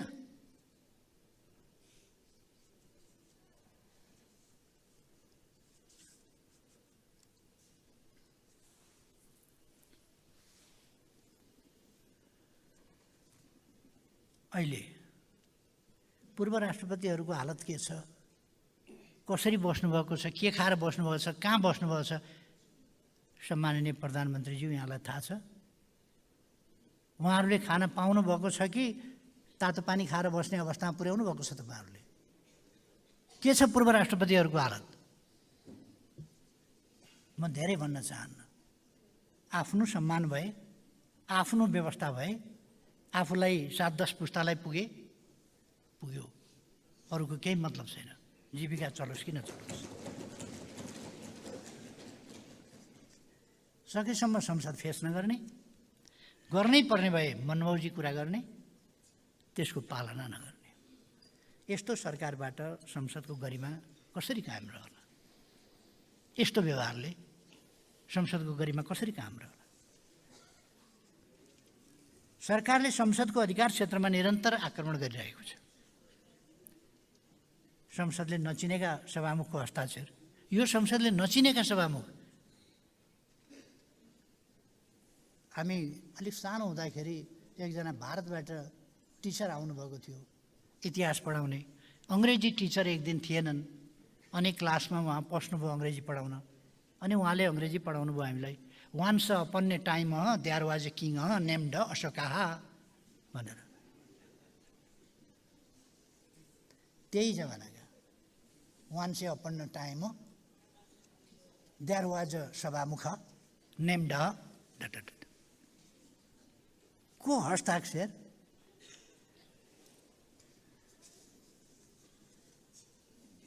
संविधानले निर्धारण गरेका संसदीय प्रक्रियालाई उल्लङ्घन गरेर आफ्नो भित्री मनको नियतलाई पुरा गर्न राष्ट्रपतिको पदलाई समेत दुरुपयोग गर्नुहुन्छ। यहाँहरूले राष्ट्रपतिको पदलाई पटक पटक दुरुपयोग गर्नुभएको छ। दुरुपयोग गरेन भएन राष्ट्रपति भने को होलो मचाउनु भएको छ। यहाँहरूले हुर्मत लिनुभएको छ। भने जस्तो भएन, आदेश पालना गरेन, आफूले भने जस्तो गराउन पाइएन भने हुर्मत लिनुभएको छ। अहिलेका राष्ट्रपतिको किन त्यसो गर्नुभएको छैन भने भने झैँ गर्नुभएको छ। उहाँले अपराधीहरू धनाधन छोडिदिनु भएको छ। नचिनिया सभामुखको सिग्नेचरमा आफ्नो टेबलमा आएकै होइन, कुरो हस्ताक्षर गर्नु भनेपछि गरिदिनु भएको छ।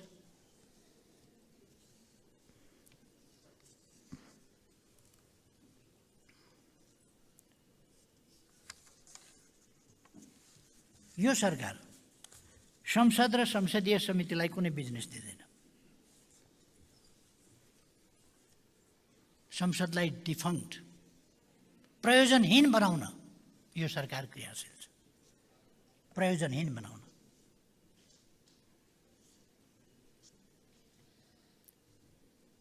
यस सरकारले जनआवाज कुल्चिएको छ, जनताका प्रतिनिधिहरूलाई उपहास गरेको छ। यस सरकारलाई नेपाली जनता संसद र संविधान होइन, केवल गठबन्धन मात्रै चाहिएको छ। गठबन्धन भयो सरकार टिक्छ, जति समय टिक्छ सरकार टिकाउन सहन सरकार छ। अरू कुरा त सरकार छैन। देश अगाडि बढाउने त छैन।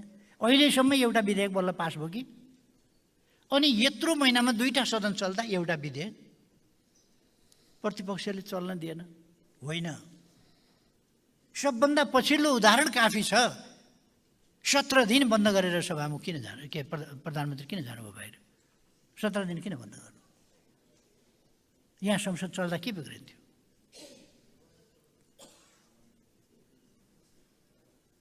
त्यही गठबन्धनको इकोसिस्टमप्रति उत्तरदायी छ।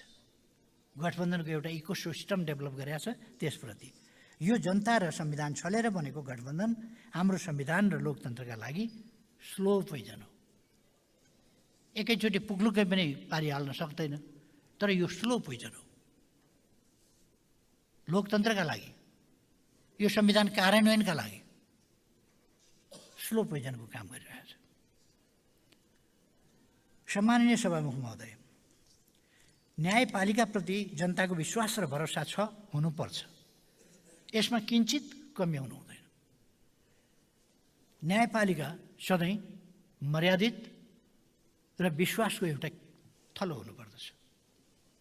न्यायपालिकालाई स्वतन्त्र बनाउनका लागि हामीले संविधान लेख्दा आवश्यक सबै पूर्वाधार पूर्व शर्तहरू आत्मसात गरेका थियौँ। न्याय न्यायपूर्ण हुनुपर्छ। न्यायका नाउँमा जसो पाए त्यसो होइन। प्रोफेसरको ढाड भाँच्नेहरूलाई तपाईँहरू छोड्नुहुन्छ, मुद्दा फिर्ता लिनुहुन्छ। के भनेको त्यो? प्रोफेसरको के ढाड भाँच्न पाइन्छ? कारबाही गर्न पर्दैन? प्रोफेसरको ढाड भाँचेको छ। डाक्टरहरू कुटिन्छन्, के कारबाही हुन्छ?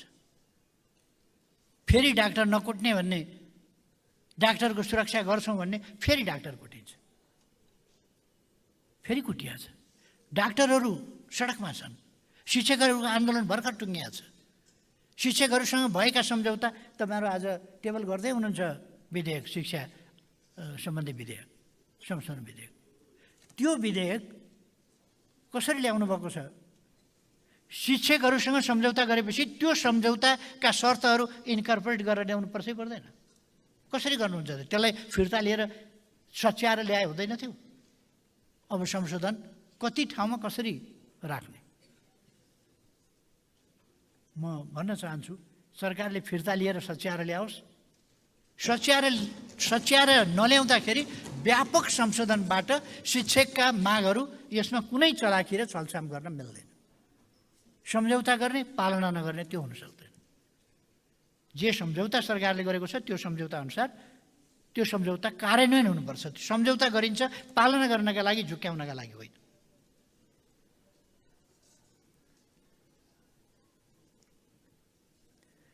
न्याय चाहिँ न्यायपूर्ण हुनुपर्छ भनेर हामीले किन भनिरहेका छौँ भने, न्यायको नाममा अन्यायपूर्ण न्याय हामी नेपालीले भोगेका छौँ। हाम्रो अपेक्षा न्यायालयबाट न्याय गरेको मात्रै होइन, न्याय भएको देखिने हुनुपर्छ भन्ने हो। यस अर्थमा हामी स्वतन्त्र न्यायालयको पक्षमा सदा अडिग छौँ, आस्था मान्छौँ। तर यस गठबन्धनले जन्माएका दुईवटा सरकारले न्यायालयको गरिमा, निष्पक्षता, स्वच्छता, स्वतन्त्रता र समग्र उचाइमाथि पटक पटक गम्भीर प्रहार गरेको छ। पटक पटक प्रधान न्यायाधीशमाथि मुद्दा लगाउने, मुद्दा वर्षौँ लट्काएर राख्ने, संसद छैन भने 7 दिनभित्र बोलाएर टुङ्ग्याउनुपर्छ महाभियोगको प्रस्ताव। संसद छैन भने, अधिवेशन चलेको छैन भने, अधिवेशन नचलेका बेला पनि 7 दिनभित्र बोलाएर अविलम्ब टुङ्ग्याउनुपर्छ। संसद चलिराखेका बेला 6 महिनासम्म घरभित्र राखेर असंवैधानिक, अलोकतान्त्रिक, गैर न्यायिक बलमिचा काम गर्न मिल्छ? यहाँहरूले गर्नुभएको होइन। न्यायालयप्रतिको गरिमा त्यही हो।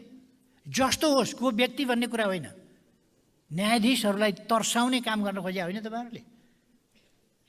महाभियोग हामीले भनेको मानेन भने महाभियोग लगाइदिन्छौँ। महाभियोग लगाएर छिनोफानो गर्दैनौँ, लट्काएर राखेकै गर्छौँ। तत्कालीन सभामुखले 6 महिनासम्म त त्यसलाई घरबाट निकाल्नु भएन, जबकि 7 दिनमा सदन बोलाएर 7 दिनपछि तत्काल प्रक्रिया प्रारम्भ गर्नुपर्छ र अविलम्ब त्यसलाई टुङ्ग्याउनुपर्छ। कस्तो हालतमा पुर्याउनु भयो न्यायालयलाई यहाँहरूले।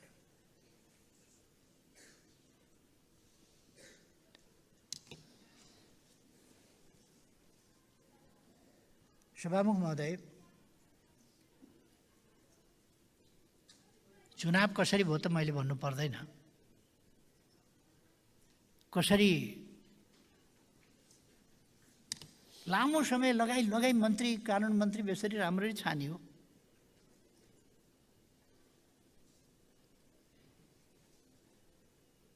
यो मन्त्री नियुक्तिमा किन ढिलाइ भएको रहेछ, छनौटमा किन सकस परेको रहेछ भने योग्यता पुगेको मान्छे खोज्नु पर्यो। त्यसमा बुथ कब्जा 99% मत खसेर जित्नका लागि 99% मत खसाएको। 99% मत खस्छ कहीँ, 10% मतदाता खाडीमा छन्, यहाँ 99% मत खस्यो। केही मान्छे माथि गए, ती पनि मत खसाउन आए। कति पपुलर उहाँ, पितृले पनि मत खसाले।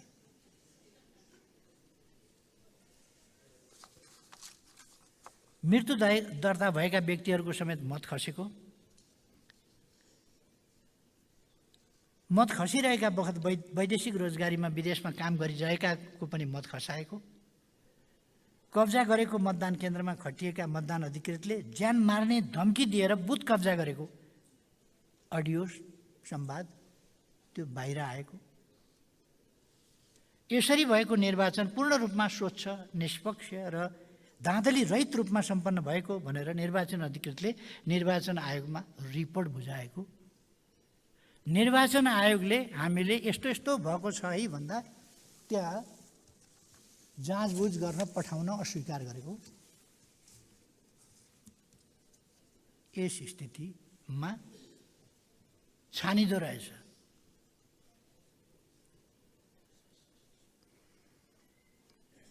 मैले यस सम्मानित सदनमा राखेको छु, मेरो लागि राखेको होइन, देशका लागि, लोकतन्त्रका लागि। के निर्वाचन स्वतन्त्र, निष्पक्ष, धाँधली रहित हुनु पर्दैन? शान्तिपूर्ण वातावरणमा हुनु पर्दैन? बलमिचाइ गरेर 99% मत खसाएर, मरेका मान्छेका नामका मत खसाएर, विदेशमा बसेका मान्छेहरूका नाममा मत खसाएर 99% ल्याएँ भनेर, अनि यो कुरा ठिक छ भनेर निर्वाचन अधिकृतले शनाखत गरेर गराएर त्यो के रहेछ? मत लुटिएको हो। निष्पक्ष, स्वतन्त्र, धाँधली रहित हुन सकेन, शान्तिपूर्ण वातावरणमा हुन सकेन। ज्यानसँग मत साट्यो। मत लिनका लागि विभिन्न मत लुट्यो। मतदाताले मत हाल्न पाएनन्।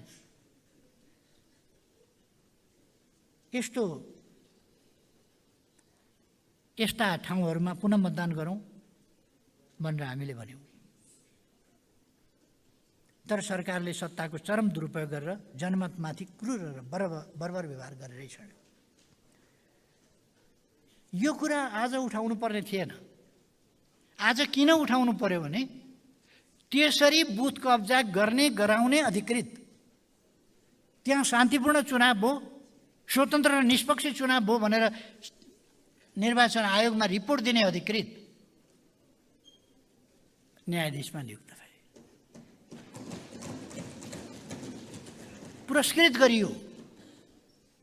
त्यसकारण यो कुरा आज उठ्यो। फेरि कसरी हुँदैछ? अब ती न्यायाधीशबाट न्याय सम्पादन कस्तो होला? उनको त बानी नै छ त मरेका मान्छेले भोट हाल्न पाइन्छ भन्ने।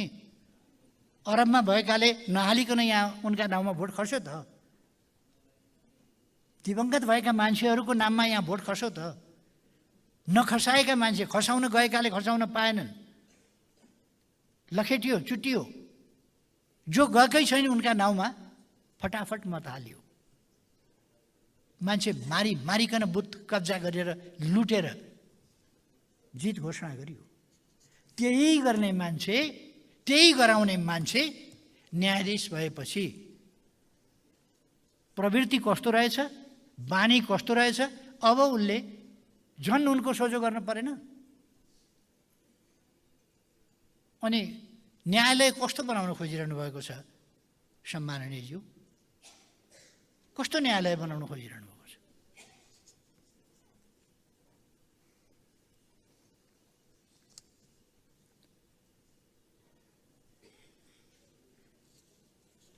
त्यस्तो धाँधली, बुथ कब्जा र लुटिएको मत आज न्यायालयको घाउ बन्न पुगेको छ, संसदको घाउ बन्न पुगेको छ। यो अरू धेरै घाउहरू मात्रै होइनन्, क्यान्सरको रूप देखिँदैछ, यसले भयावह रूप लिइरहेको छ। म यतापट्टि ध्यान आकर्षण गर्न चाहन्छु। 19 जना सम्भाव्य उम्मेदवारहरूमा, न्यायाधीशका लागि 19 जना सम्भाव्य उम्मेदवारमा 18 जना पछिका 19औं नम्बरका र खुल्ला प्रतियोगितामा फेल भएका 18 जना पछि 19औं नम्बरमा नाम भएका, खुल्ला प्रतियोगितामा फेल भएका, नियुक्तिमा मन्त्रीको कृपामा 1 नम्बरमा परेका।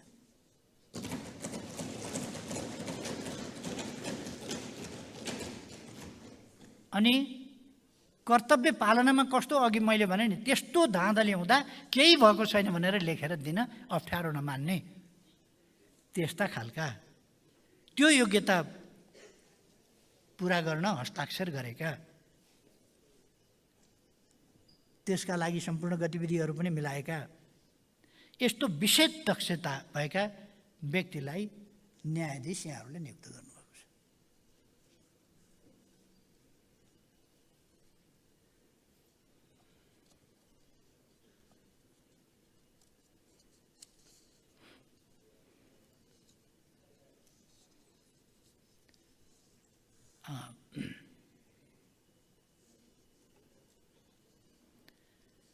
धेरै कुरा नभनौँ,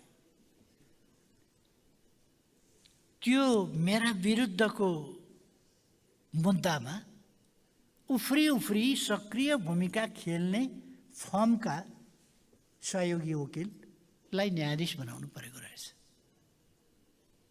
पारितोषिक त कहाँबाट लम्की लम्की कति याद राखेको हो आफ्नो सेवा गरेका मान्छेको। 1 वर्ष हुन आँटो निर्वाचनको, सम्झिराख्या गुण लागेको कुरो नि, सम्झिराख्या ठ्याक्क टिपेर 18औं नम्बरसम्म पास हुनेहरू, कम्पिटिसनमा आएकाहरू ती सबै छुटे, फेल भएका न्यायाधीश नियुक्त। 19औं नम्बरका 1 नम्बरमा पर्ने न्यायाधीश नियुक्त। यसै गरी हुन्छ डेमोक्रेसी, यसै गरी बन्छ बलियो अदालत, यसै गरी हुन्छ निष्पक्ष न्यायालय।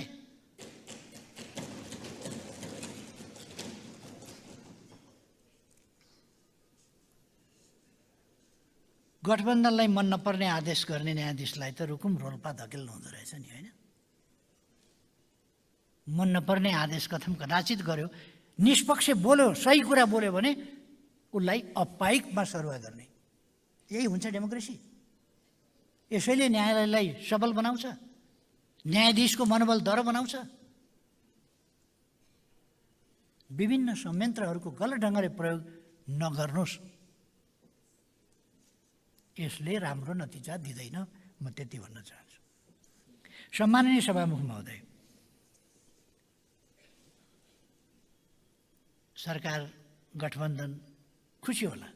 यो त एमाले माथिको प्रहार त हो नि, यो त केपी ओली माथिको प्रहार हो, यो त राम्रो कुरा हो भनेर रमाइराख्या होला।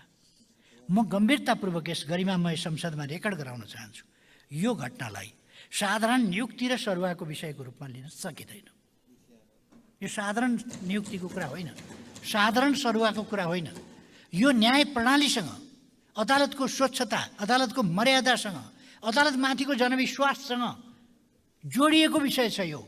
र तपाईँहरू अदालतको मर्यादामाथि प्रहार गरिरहनु भएको छ, अदालतमाथिको जनविश्वास कमजोर पार्ने खेल खेलिरहनु भएको छ र त्यो धृष्टता गरिरहनु भएको छ र तपाईँहरू अदालतमाथिको जनविश्वासलाई कमजोर पारिरहनु भएको छ। न्यायालयलाई स्वतन्त्र भूमिका खेल्ने त्यो हैसियत, त्यो सामर्थ्यबाट कमजोर पार्ने दुष्प्रयास गरिरहनु भएको छ।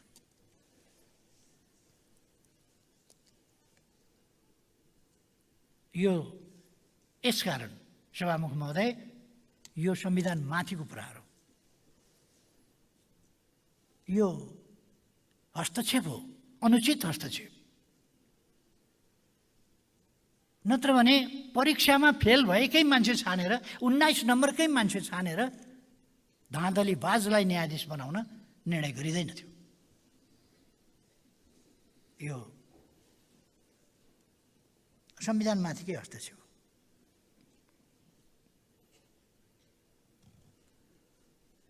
तपाईँहरूले न्यायालयलाई स्वतन्त्र न्यायालय रहन नदिएर गठबन्धनको विभाग बनाउन खोज्या, सम्भव छैन। हामी पनि छौँ यो देशमा, हामी न्यायालयलाई स्वतन्त्र सम्मानित मर्यादित न्यायालयको रूपमा राख्न चाहन्छौँ, तपाईँहरूको विभाग बनाउन दिँदैनौँ।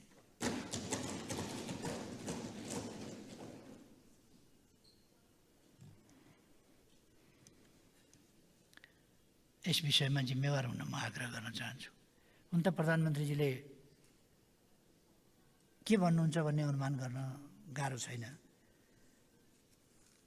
ठिकै भएको होला भन्ने लाग्यो हो, मलाई त थाहा छैन भन्न सक्नुहुन्छ। यस्ता कुराको जिम्मा किन लिने?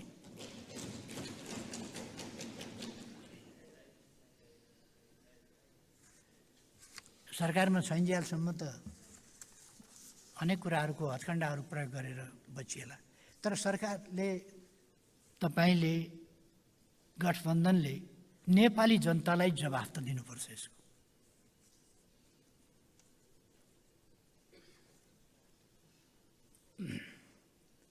सभामुख महोदय, यो न्यायाधीशको नियुक्ति र सरुवाको घटना समुद्रको सतहमा देखिने यो आइसबर्गको टुप्पो मात्रै हो। आइसबर्गको भित्री भीमकाय आकार सहजै अनुमान गर्न सकिन्छ। के छ? यो आइसबर्ग संवैधानिक दुर्घटनाको कारक हुन सक्दछ। सावधान हुनुहोस् तपाईँहरू।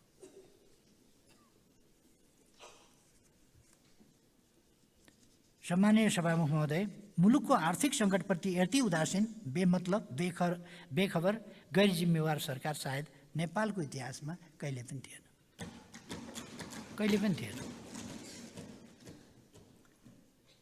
अर्थतन्त्रको दोहन र शोषणमा पनि पछिल्ला 2वटा सरकारले कीर्तिमान कायम गरेका छन्। आर्थिक सङ्कटलाई अन्य सङ्कटहरूको स्रोत मानिन्छ। आर्थिक सङ्कट गहिरँदै जाँदा अकल्पनीय दुष्परिणाम आउन सक्छ। अर्थतन्त्रमाथि राजनीति गर्नु हुँदैन। यस मान्यताबाट हामीले सरकारलाई निरन्तर सजाग गराइरहेका छौँ, सुझावहरू दिइरहेका छौँ। विषयको गम्भीरताले गर्दा प्रमुख प्रतिपक्षी दलको नेताको हैसियतमा म स्वयंले यस आर्थिक वर्षको बजेटमाथिको छलफलमा भाग लिँदै अर्थतन्त्रको समस्या र समाधानका उपायका बारेमा प्रष्ट धारणा राखेको थिएँ। अन्य राजनीतिक दलका मित्रहरूले पनि सुझाव दिनुभएको थियो। उद्योग व्यवसायी, लगानीकर्ता लगायतका सरकारवालाहरूबाट बारम्बार चासो, चिन्ता र सुझाव आइरहेकै हो, तर सरकार अर्थतन्त्र ध्वस्त बनाउन भस्मासुर भएर लागिरहेको छ। अहिले उद्यमी व्यवसायीका संस्थाहरू, हिजो मात्रै सायद ढोरपाटनमा उद्योग वाणिज्य सङ्घको महासङ्घको बैठक बसेर उनीहरूले 7 प्रदेशमा सरकारसँग पनि अन्तर्क्रिया व्यापक गरेर सङ्कटमा गयो देश आर्थिक हिसाबले, त्यसको समाधान कसरी गर्ने भनेर एउटा अभियान, यो सङ्कटबाट कसरी उम्किने भन्ने अर्थतन्त्रसँग सरोकार राख्ने स्टेक होल्डर लगायत सबै पक्षसँग चिन्तन मनन गर्ने यो विषय राखेको छ उसले।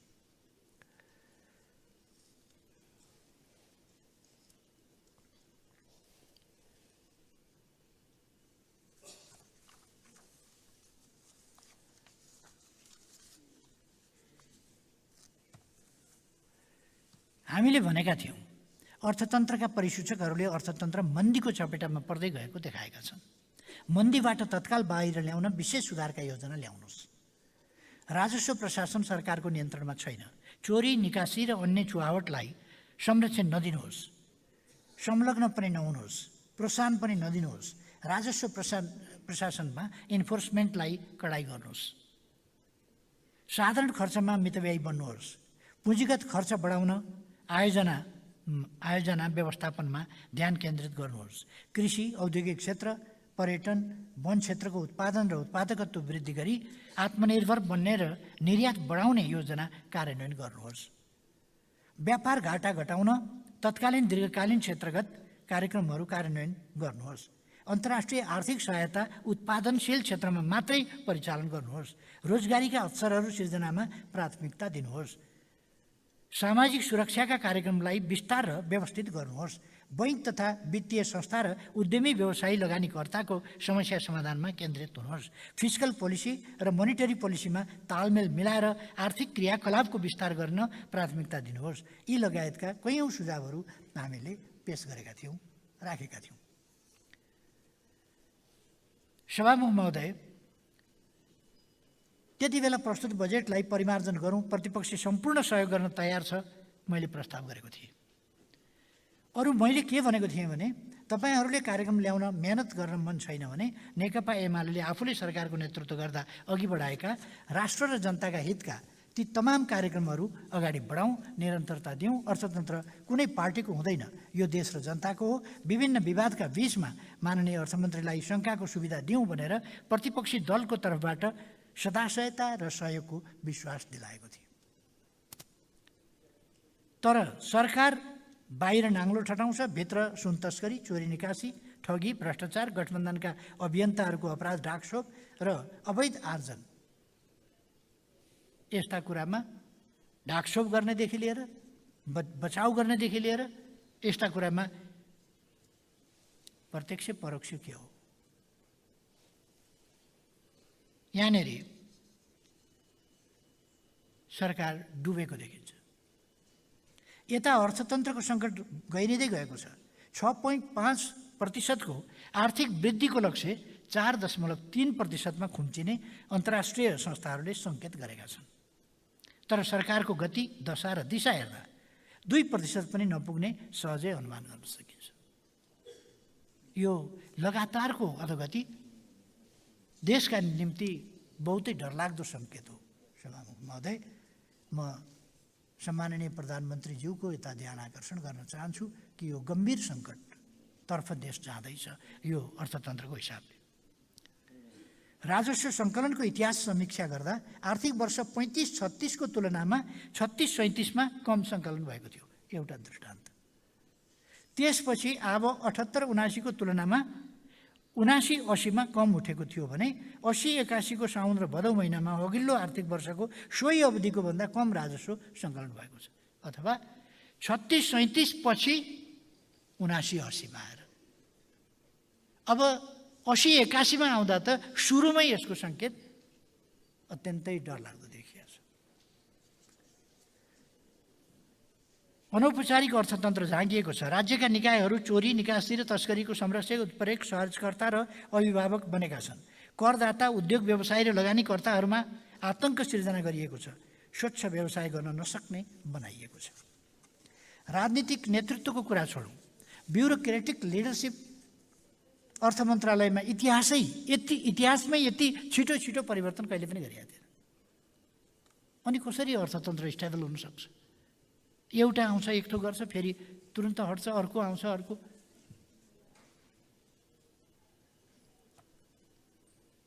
यो त गजबको चक्र भएको छ।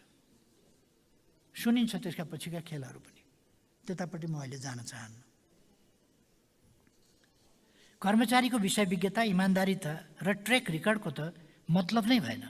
सवारी चालक अनुमति पत्र र नागरिकता वितरणमा विज्ञता भएका कर्मचारीबाट राजस्व अनुसन्धान, आन्तरिक राजस्व अनुसार बजेट निर्माण, अन्तर्राष्ट्रिय आर्थिक सहायता परिचालन, वित्तीय क्षेत्र सुधारका कार्यहरू कसरी सम्भव होला? प्रधानमन्त्रीज्यू आफैले विचार गर्नुभए हुन्छ यस्ता कुराहरू। के भइरहेको छ? विषय विज्ञता चाहिँदैन? हुलाक सञ्चालन गरिराखेका मान्छेले अर्थतन्त्र सञ्चालन गर्छ। योभन्दा के हुन्छ? भ्रष्टाचार, तस्करी र गठबन्धनको राजनीतिक अभिष्टका लागि सरकारले ब्युरोक्रेसीलाई कसरी दुरुपयोग गरेको छ? यो कुरा एकदम छताछुल्ल भइरहेको छ। यस आर्थिक वर्षमा प्रदेश र स्थानीय तहमा राजस्व हस्तान्तरण हुन सकेको छैन। असार महिनामा आय करको अन्तिम किस्ता लगायत अन्य राजस्वहरूको हिसाब मिलान हुने हुँदा राजस्व बढी सङ्कलन हुने गर्दछ। सामान्य अवस्थामा ट्रेजरी सरप्लस हुन्छ, तर यसपटक रु 2.54 खर्बले ट्रेजरी डेफिसिट छ। अर्को आर्थिक वर्षमा बचत गर्नुपर्नेमा साउन र भदौ महिनाको तलब खुवाउन सरकार बैङ्कबाट ऋण लिन बाध्य भएको छ। असोज महिनामा पनि ऋण लिँदैछ, फेरि पनि ऋण लिँदैछ अब पनि। अनि ऋणै मात्रै लिएर सरकार चलाउने काम चाहिँ सरकारले के गर्छ त? ऋण उठाउने, खाने, सरकार चल्ने। आयात निर्यात दुवै घटेको छ। निर्यातबाट आउने रियल इन्कम घटेको छ। आयातमा ठुलो हिस्सा उपभोग्य सामग्रीहरूको छ भने विकास निर्माण, औद्योगिक उत्पादन र पुँजी निर्माणका लागि इनपुटको रूपमा प्रयोग हुने सामग्रीको आयात घट्दा समग्र राष्ट्रिय पुँजी निर्माणमा प्रतिकूल असर परेको छ। आयात घटेको चाहिँ कहाँनिर छ? कहाँ चाहिँ आयात छैन भन्दा जुन चाहिँ इनपुटको रूपमा चाहिन्थ्यो, जो मेसिन ल्याउनु पर्थ्यो, जो पाटपुर्जा ल्याउनु पर्थ्यो, जसले उत्पादन वृद्धिमा सहयोग पुर्याउँथ्यो, जसले उद्योग खोल्ने सञ्चालन गर्ने काम गर्थ्यो, त्यसमा भएको छैन। अनि कुनै मेसिनहरू, उत्पादनका सामग्रीहरू ल्याउने कुरामा भएको छैन। उपभोग्य वस्तुहरूमा भएको छ आयात वृद्धि। आयात हुने जति चाहिँ त्यसमा भएको छ। सरकारप्रति उद्योग व्यवसायी लगानीकर्ताहरूले विश्वास गर्न सकेका छैनन्। त्रासदीपूर्ण अनिश्चयको वातावरणमा व्यवसायहरू छन्। बिजनेस प्लान बनाउन सकिरहेका छैनन्। आर्थिक विकास र अर्थतन्त्रलाई गतिशील बनाउन सरकारको ध्यान छैन। आर्थिक मन्दीबाट बाहिर आउने सरकारको कुनै कार्यक्रम छैन। यस्तो अवस्थामा बैङ्कहरूले लेन्डिङ गर्न सकिरहेका छैनन्। बैङ्कमा पैसा थुप्रिएको पनि छ। जो पैसा छ ब्याङ्कमा छ, ब्याङ्कले लेन्डिङ गर्न सक्दैन, लगानी गर्न सक्दैन। अनि न उत्पादन छ, न चलायमान छ। 12 करोडको सिल तोकिदिया छ उसलाई पनि, बजारलाई पनि। त्यो किन आवश्यक छ? यतापट्टि सरकारको ध्यान जाओस्। साधारण खर्च अकासिएको छ। मितव्ययिता सम्बन्धी नीतिको उपहास भएको छ। प्रदेशमा मन्त्रालयको सङ्ख्या थपिएको छ। सङ्घमा मन्त्रीहरूको सुविधा दिएर गठबन्धनका नेताहरूले व्यवस्थापन भइरहेको छ। नेताहरूको व्यवस्थापन भएको छ। प्रधानमन्त्री, मन्त्री र सरकारी निकायहरू तारे होटलमा अनावश्यक कार्यक्रम गर्दै सरकारी ढिकुटीको दुरुपयोग गरिरहेका छन्। सभामुख बाहिर जानु पर्यो भने पिएन लिएर जानु, अरू कोही लान पाइँदैन। फेरि श्रीमती पनि सँगै जालान्। मन्त्रीका श्रीमती भए पो लानु। फर्काउँछ सरकारले।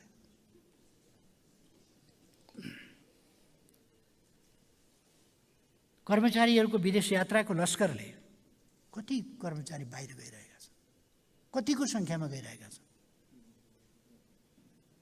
त्यो लस्करले सरकारको मितव्ययी नीतिको व्यङ्ग गरिरहेको छ। भुक्तानी दायित्व सिर्जना भइरहेका बिल बमोजिमको रकम पनि काम गर्ने व्यवसायीहरूलाई दिएको छैन। मैले अघि नै पनि यो कुरा राखिसकेको छु। भुक्तानी नपाउँदा व्यवसायीले एकातिर बैङ्कको ऋण तिर्न नसकेर कालो सूचीमा पर्न बाध्य भएका छन् भने अर्कातर्फ काम गर्ने जनशक्तिलाई ज्याला दिन नसक्दा, खरिदको भुक्तानी दिन नसक्दा आपसी द्वन्द्व बढेको छ। व्यवसायीको धितो लिलाम गर्नुपर्ने अवस्था आएको छ। तर व्यवसायीहरूले तिरेको करमा सरकार विदेश यात्रामा रमाइरहेको छ। अवस्था यो छ। खाने बस्ने त विदेश यात्रामा उतैबाट गरे हुन्छन् नि, लोकल हस्पिटालिटी भन्ने होला, अनि दैनिक भत्ता, टिएडिए आदि इत्यादि। वैदेशिक ऋणबाट समेत गठबन्धनका कार्यकर्तालाई करारमा नियुक्ति दिइएको छ। करारमा नियुक्ति त यो त गजबै भएको छ नि। गठबन्धन बाहेक अरूका कतै भेटियो मान्छे भने हटाउने। अस्ति म नेपालगञ्ज पुगेँ। त्यहाँको गठबन्धन बाहिरको, गठबन्धनमा नभएको स्वतन्त्र डाक्टर परेछन्, मेसुबाट हटाएर अर्को एउटा निलम्बन सिलम्बनमा परेको कसैलाई चाहिँ ल्याएर मेसु बनाएको रहेछ। एउटा बच्चाको आमा, स्वास्थ्यकर्मी, बच्चाको आमा, सासू ससुरा घरमा छन्, छोडेर जाने स्थिति छैन। त्यस्तो अवस्थामा दुर्गम अपाइक पर्ने ठाउँमा सर्व गरिदिएछ। के दुश्मनी त्यो एकजना साधारण महिलासँग? किनभने गठबन्धनको सदस्य होइन। के गजब छ तपाईँहरूको कानुन। निसाफ भन्छ, निसाफ, इन्साफ। क्या गजबको छ। खोजी खोजी, लखेटी लखेटी।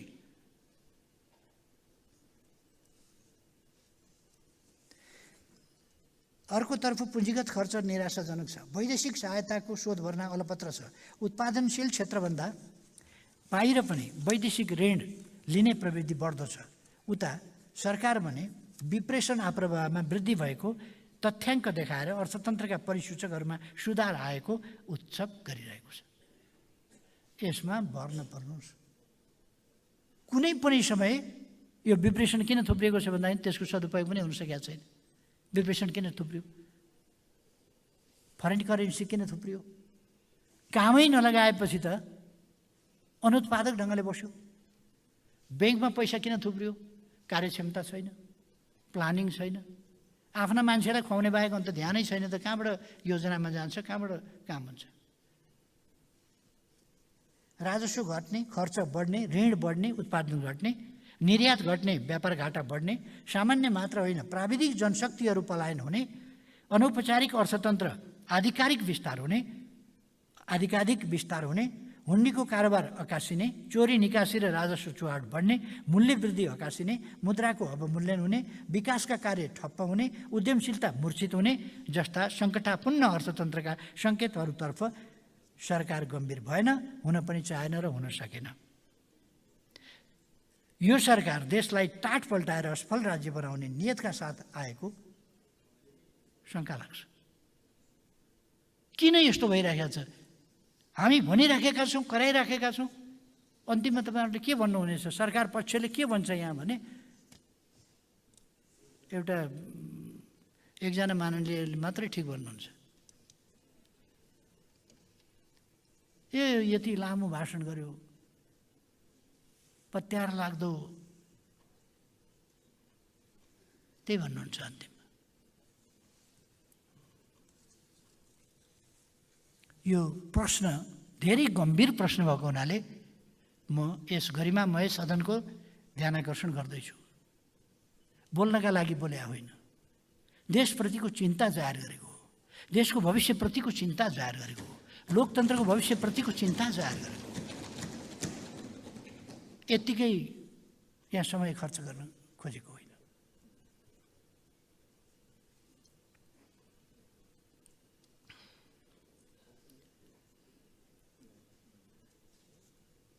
यो विचलित, विक्षिप्त र हराएको सरकारले नेपालको अर्थतन्त्र ह्यान्डल गर्न सक्दैन, स्थिर गर्ने क्षमता सरकारसँग भएन, छैन। यो कुरा स्पष्ट भइसक्यो। सभामुख महोदय, हामी स्पष्ट छौँ, नेपालको परराष्ट्र सम्बन्ध सार्वभौम समानता, पारस्परिक लाभ र सम्मान तथा न्यायका मान्य सिद्धान्तका आधारमा सञ्चालन हुने गर्दछ। सबैसँग मित्रता, छैन कसैसँग शत्रुता हाम्रो परराष्ट्र नीतिको मूल आधार हो। हामी गरिबी, अभाव, भोकमरी, रोग, अशान्ति, अन्याय, अशिक्षा, सबै खाले असमानता र भेदभाव, अविकास र मानवता विरोधी कार्यहरूलाई मानव जातिको शत्रु ठान्दछौँ। यति बेलाको समयमा यी मानव जातिका शत्रुलाई परास्त गरी समृद्ध विश्व र सुखी मानव जातिको आकाङ्क्षा पुरा गर्नका लागि द्विपक्षीय, क्षेत्रीय, बहुपक्षीय सद्भाव, सहयोग र सहकार्य प्रवर्धन गर्न सक्रिय योगदान गर्नु हाम्रो परराष्ट्र नीतिको मूल उद्देश्य हुनुपर्छ। समृद्ध नेपाल, सुखी नेपालीको राष्ट्रिय आकाङ्क्षा हासिल गर्नका लागि सहयोग र सद्भाव जुटाउनु हाम्रो परराष्ट्र नीतिको राष्ट्रिय प्राथमिकता हुनुपर्दछ। हामी छिमेकी मित्र राष्ट्र भारत र चीनसँगको सम्बन्धलाई सर्वाधिक महत्त्व दिन्छौँ। सम्बन्ध थप सुदृढ तुल्याउन चाहन्छौँ, पारस्परिक विश्वास मजबुत बनाउन चाहन्छौँ। अन्य मित्र राष्ट्रहरूसँगको सम्बन्ध हाम्रा लागि उत्तिकै महत्त्वका छन्। यी सम्बन्धलाई नेपाल र नेपालीको हित र कल्याण वृद्धिमा केन्द्रित गर्दै नयाँ उचाइमा पुर्याउने हाम्रो पार्टीको ध्येय छ। हाम्रो पार्टीको नेतृत्वको सरकारले छिमेकी मित्र राष्ट्र लगायत क्षेत्रीय तथा अन्तर्राष्ट्रिय मञ्चमा गरेको सक्रिय सहभागिता र निरन्तरको कूटनीतिक प्रयासबाट प्राप्त उपलब्धिहरू मैले यस सदनमा पटक पटक राखिसकेको छु। हामीले नेपालको सामर्थ्य प्रस्तुत गरिरह्यौँ, अन्तर्राष्ट्रिय जगतलाई विश्वास दिलायौँ, नेपालको राष्ट्रिय दृष्टिकोण दृढतापूर्वक राख्यौँ, नेपालीको गौरव बढाइरह्यौँ, समृद्धिका लागि योगदान गरिरह्यौँ, समृद्धिको हिस्सा प्राप्त गर्न कहिल्यै पछि परेनौँ। सभामुख महोदय, तर यो गठबन्धन सरकार नेपाल र नेपालीको प्रतिनिधित्व गर्ने होइन, आफ्नो गठबन्धन र सत्ता जोगाउन जस्तोसुकै आकार, रङ र कोणमा प्रस्तुत भइरहेको छ। अन्तर्राष्ट्रिय जगतमा विश्वास गुमाएको छ, आफ्नो स्वार्थका लागि राष्ट्र बिर्सिएको छ, आन्तरिक तथा बाह्य दुवै आयाममा कमजोर र अस्थिर देखिएको छ। कसैका लागि आग्रह र पूर्वाग्रह प्रेरित दृश्य अदृश्य अभ्यासमा लागेर यो गठबन्धन सरकारले कूटनीतिक मर्यादा र सन्तुलन गुमाएको छ। यस अवधिमा छिमेक, क्षेत्रीय तथा अन्तर्राष्ट्रिय स्तरमा आएका अवसरहरू नेपाल र नेपालीको हितमा सदुपयोग गर्न पूर्ण रूपमा असफल हुनुले सरकारको कूटनीतिक सामर्थ्य नाङ्गिएको छ। यस सरकारले हाम्रो परराष्ट्र सम्बन्धमा धेरै भ्वाङहरू पारेको छ, हैसियत खस्काएको छ, राष्ट्र विरोधी प्रवृत्तिहरूलाई बढावा दिएको छ, परराष्ट्र नीतिको गलत व्याख्या गरेको छ। यति बेला हामी अझ बढी गम्भीर हुनुपर्ने अवस्था आएन र? हामी अध्यक्ष भइरहेको सार्क डेड स्थितिमा छ।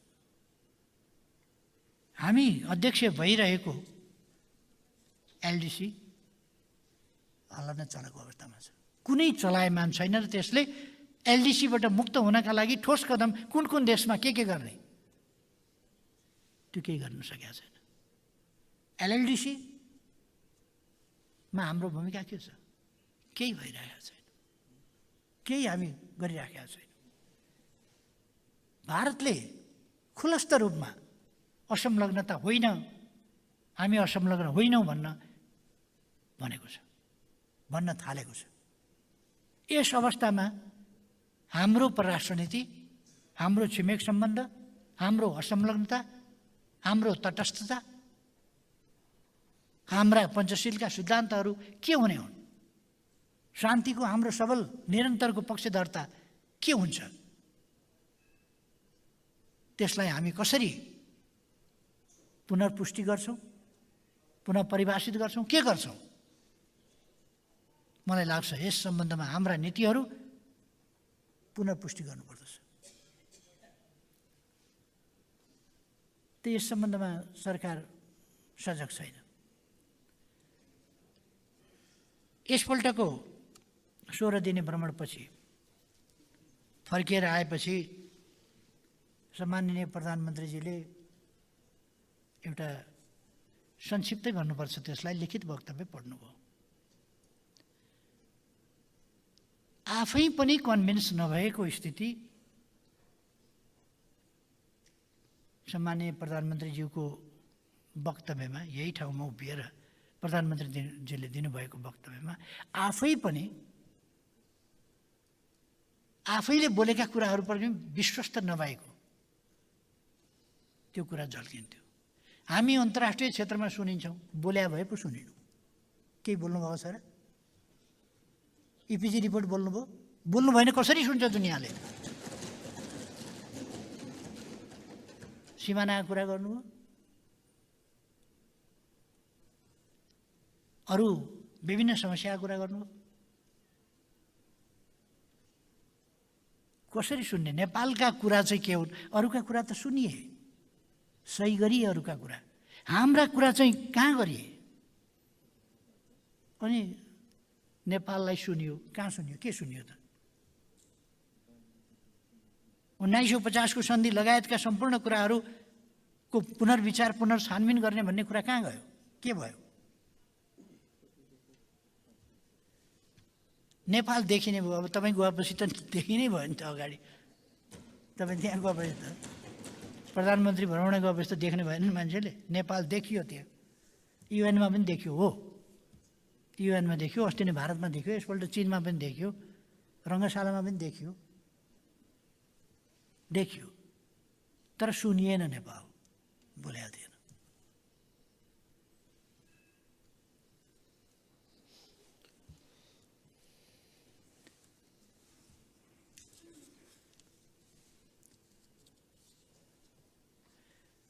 सभामुख महोदय, मर्यादा, महत्त्व र देखिने उपलब्धि कूटनीतिक सफलताका परिचायक हुन्। सोचेभन्दा भव्य स्वागत पाएँ।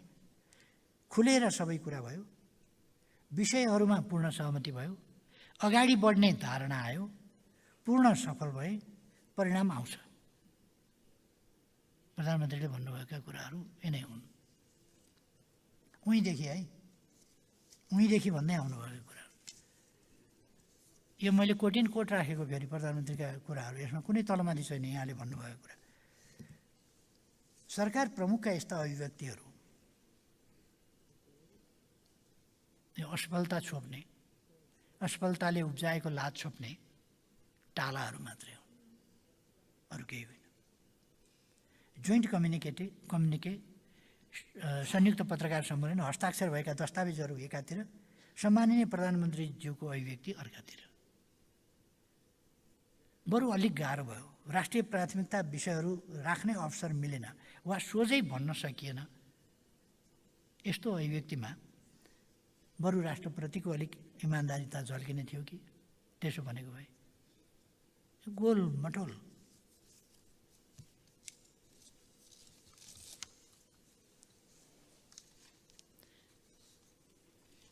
सभामुख महोदय, हरेक विषयमा सम्माननीय प्रधानमन्त्रीको धारणा आउँदा सोचेभन्दा, खोजेभन्दा, मागेभन्दा धेरै राम्रो भयो भन्ने प्रसन्नता व्यक्त गर्नुहुन्छ। प्रधानमन्त्री प्रसन्न हुनुहुन्छ, यो हामीले होइन आफैले भन्नुभएको छ। तर सर्वसाधारण नेपाली जनता कष्टले आक्रान्त छ। उद्योगी व्यवसायी र लगानीकर्ताहरू अत्यन्तै भयावह कदम चाल्न सोच्ने सम्मको अवस्थामा पुगेका छन्। बेरोजगार युवा मात्रै होइन, प्राविधिक जनशक्ति मैले अघि भने तिनीहरू पनि बाहिर गइरहेका छन्।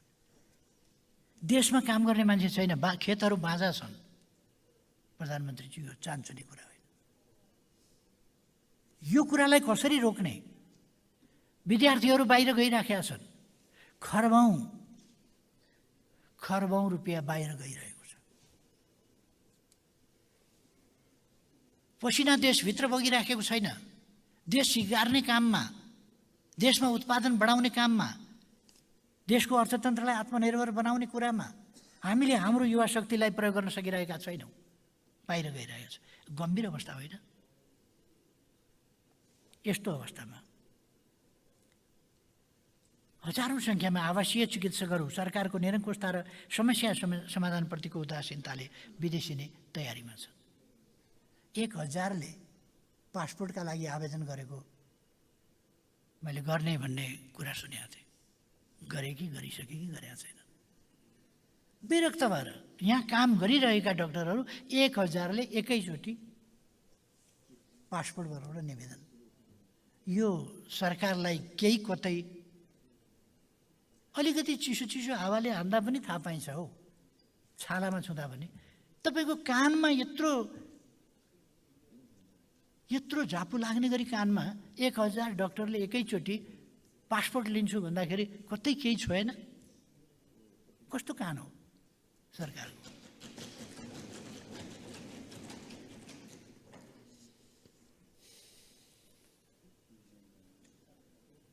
डाक्टरहरू भाग्ने, दक्ष जनशक्ति भाग्ने, सक्षम जनशक्ति भाग्ने, सक्षम नभएका पनि काम गर्न पाउनेसम्म उमेरका भाग्ने, हात पाउ बसेका मात्रै यहाँ बस्ने खालको अवस्था बन्दैछ। अपराधीहरूले चाहिँ उन्मुक्ति पाएका छन्, माफी पाएका छन्, पुरस्कृत भएका छन्, नियुक्ति पाएका छन्। गजब छ त। यही हो डेमोक्रेसी? यही हो समाजवादको आधार निर्माण? यसै गरी हुन्छ?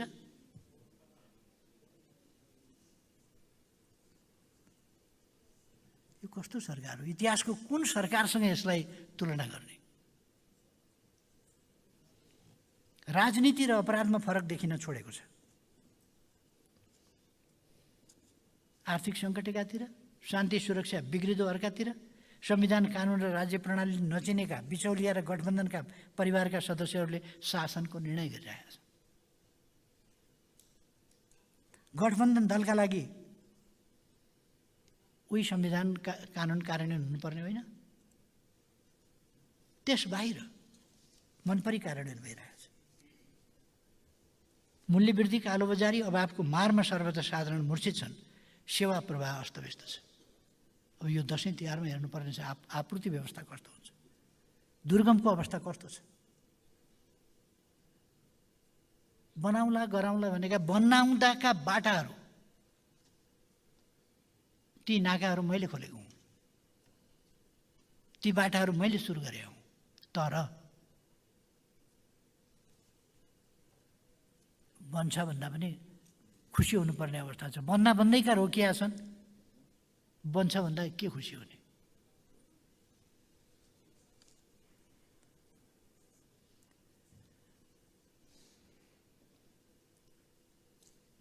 सरकारी संयन्त्र स्वेच्छाचारी भएको छ।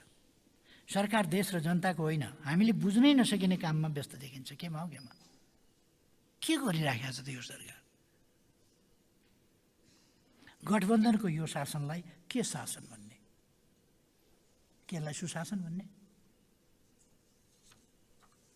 सुशासनका लागि अभियान चलाइराखेका मन्त्रीको भाषण हिजो सुनिँदै थियो। अभियान, सुशासन अभियान गृहमन्त्रीको।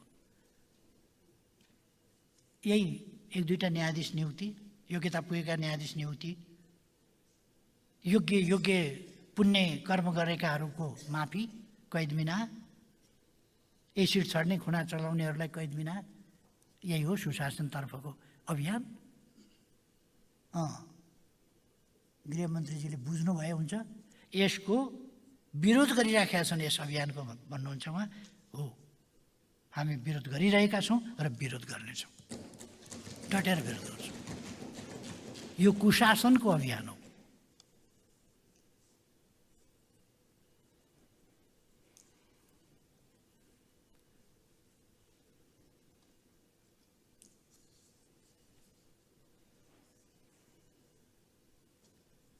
भ्रष्टाचारको अनुसन्धान,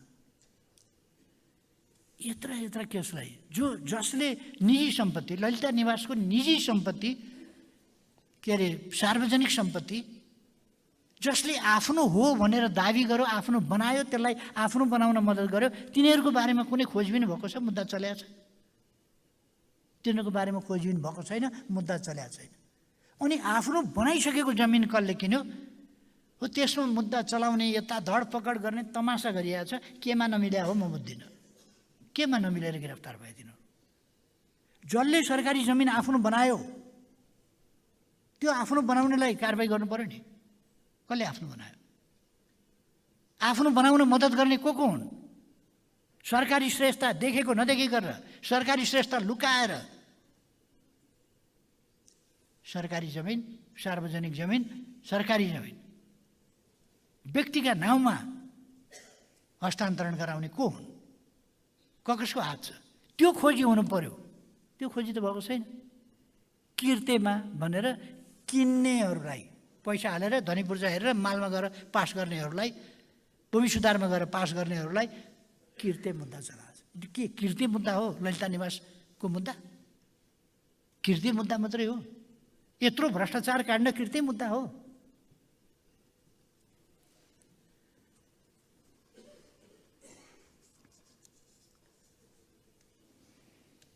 भ्रष्टाचारीलाई जोगाएर संरक्षण दिएर यो पनि भ्रष्टाचार भइरहेछ। अझै हेर्दै जाँदा भ्रष्टाचारीलाई कारबाहीको बाहनामा दण्ड सजायबाट क्लिन चिट दिएर पनि भ्रष्टाचार भइरहेछ। यो क्लिन चिट दिने मुद्दा चलाइयो,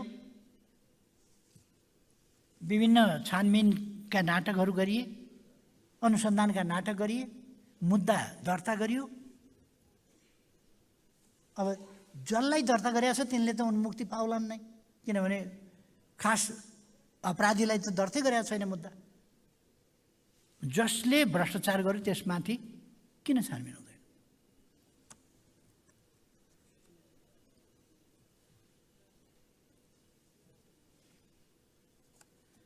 यो भ्रष्टाचारको फाइल खोल्छु भनेर पनि ब्ल्याकमेलिङ भइरहेको छ, भ्रष्टाचार भइरहेको छ। क्लोज गर्छु फाइल भनेर पनि भ्रष्टाचार भइरहेछ। खोल्छु भनेर भ्रष्टाचार, क्लोज गर्छु भनेर भ्रष्टाचार। भ्रष्टाचारीलाई कारबाही गर्छु भनेर बाहिर माहौल बनाउने र भित्र सम्पूर्ण सेटिङ, कोड भाषा र राज्य सत्ताको चरम दुरुपयोग गरेर भ्रष्टाचारको इकोसिस्टम बनाएर निर्धक्क भ्रष्टाचार, तस्करी र लुट मचाइरहेको छ। यो सरकारको पालामा यस्तो किन हुन्छ? उताबाट 3 केजी आयो अरे बोर्डरबाट, यताबाट ल्यायो अरे, यता 9 केजी चाहिँ के बोरा लुटियो अरे, त्यो बोरा चाहिँ खोज्दाखेरि 9 केजी फेला पऱ्यो अरे, के गर्यो अरे। कस्तो नाटक मन्छन्, कस्तो तमासा। सरकारले फुत्काउँछ, अरूले थाहा नपाउनेहरूले समाउँछ। गजब।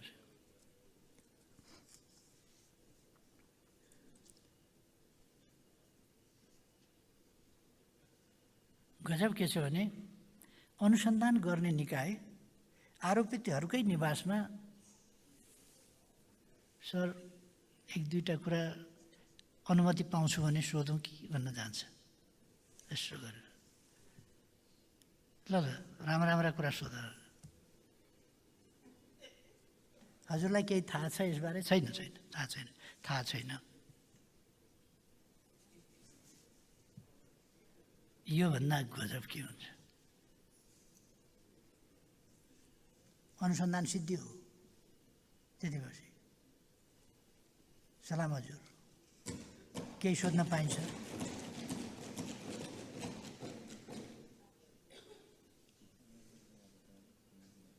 गृहमन्त्रीजीले भन्नुभएको भ्रष्टाचार नियन्त्रण सुशासनको अभियान यही हो।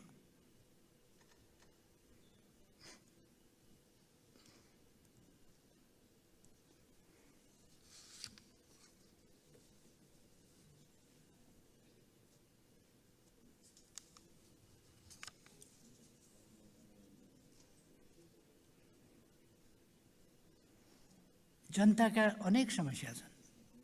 नागरिकता सम्बन्धी, राजधानी सम्बन्धी, सवारी चालक अनुमति पत्र सम्बन्धी अनेक प्रकारका समस्याहरू छन्। स्वास्थ्य उपचार नपाएर तडपिरहेका बिमारीहरूका समस्या छन्। साङ्घातिक हमला खेप्नु परिरहेका चिकित्सकहरूको समस्या समाधानमा सरकार छैन। विद्यालय र विश्वविद्यालयको अध्यापन सुचारू गर्न आइपरेका समस्याहरूको समाधान सरकार गर्दैन। सत्ता पक्षबाट 138 दिन युनिभर्सिटीमा ताला लगाइन्छ। सत्ता पक्षका मान्छेले प्रोफेसरको ढाड भाँचिदिन्छन्, उसको मुद्दा दर्ता गर्न दिँदैन, दर्ता गरिहाल्यो भने मुद्दा फिर्ता गरिन्छ। के हो यो मुद्दा फिर्ता? के हो प्रधानमन्त्रीज्यू? यहाँको बोल्ने पालोमा नबिर्सिकन, प्रोफेसरको ढाड भाँच्नेलाई दर्ता गरिएको मुद्दा फिर्ता किन लिनु हो? के यो मुद्दा नचलाउनु पर्ने मुद्दा हो? प्रोफेसरको ढाड भाँच्न पाइन्छ गठबन्धनको मान्छेले, गैर गठबन्धनको प्रोफेसर भन्ने हो? के परिभाषा अन्तर्गत फिर्ता लिनु हो? फिर्ता नलिनुहोस् भनेर अरूले धेरैले बोल्नुभयो होला, मैले बोलेको छु फिर्ता नलिनुहोस् मुद्दा, सरकार फिर्ता लिने कोसिस गरिरहेको छ, नलिनुहोस् भनेको छु। हामी सरकारमा छौँ। तपाईँहरूको त्यही होइन जवाफ? किन नलिने? हामीले लिएपछि हुन्छ, हामी लिन्छौँ। हाम्रो मान्छेको मुद्दा फिर्ता लिँदैनौँ। हाम्रो होइन त्यो प्रोफेसर। हाम्रा 2-4 केटाले त्यो प्रोफेसर एउटाको ढाड भाँच दिए त कुन सा ठुलो कुरा भयो? मुद्दा लगाउने त्यही होइन तपाईँहरूको इन्साफ? सुशासनका कुरा गर्नुहुन्छ। सुशासन कहिले रटेका शब्द हो नि? सुशासन।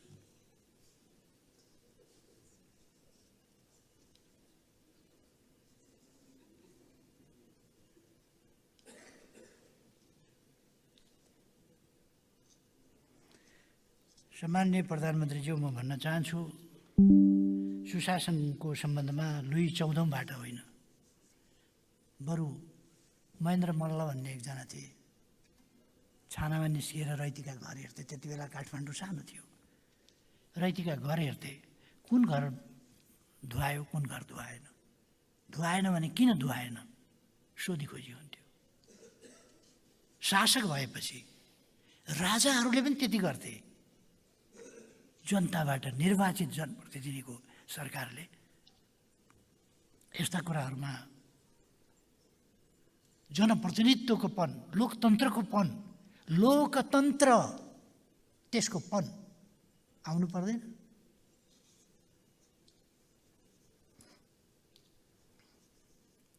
सभामुख महोदय, हामीले 74 फागुन 3 गते सरकारको नेतृत्व प्रारम्भ गर्दा नेपाललाई आगामी 10 वर्षभित्र विश्वका स्वीकृत परिसूचक हासिल गरेर विकसित नेपाल बनाउने सङ्कल्प लिएका थियौँ।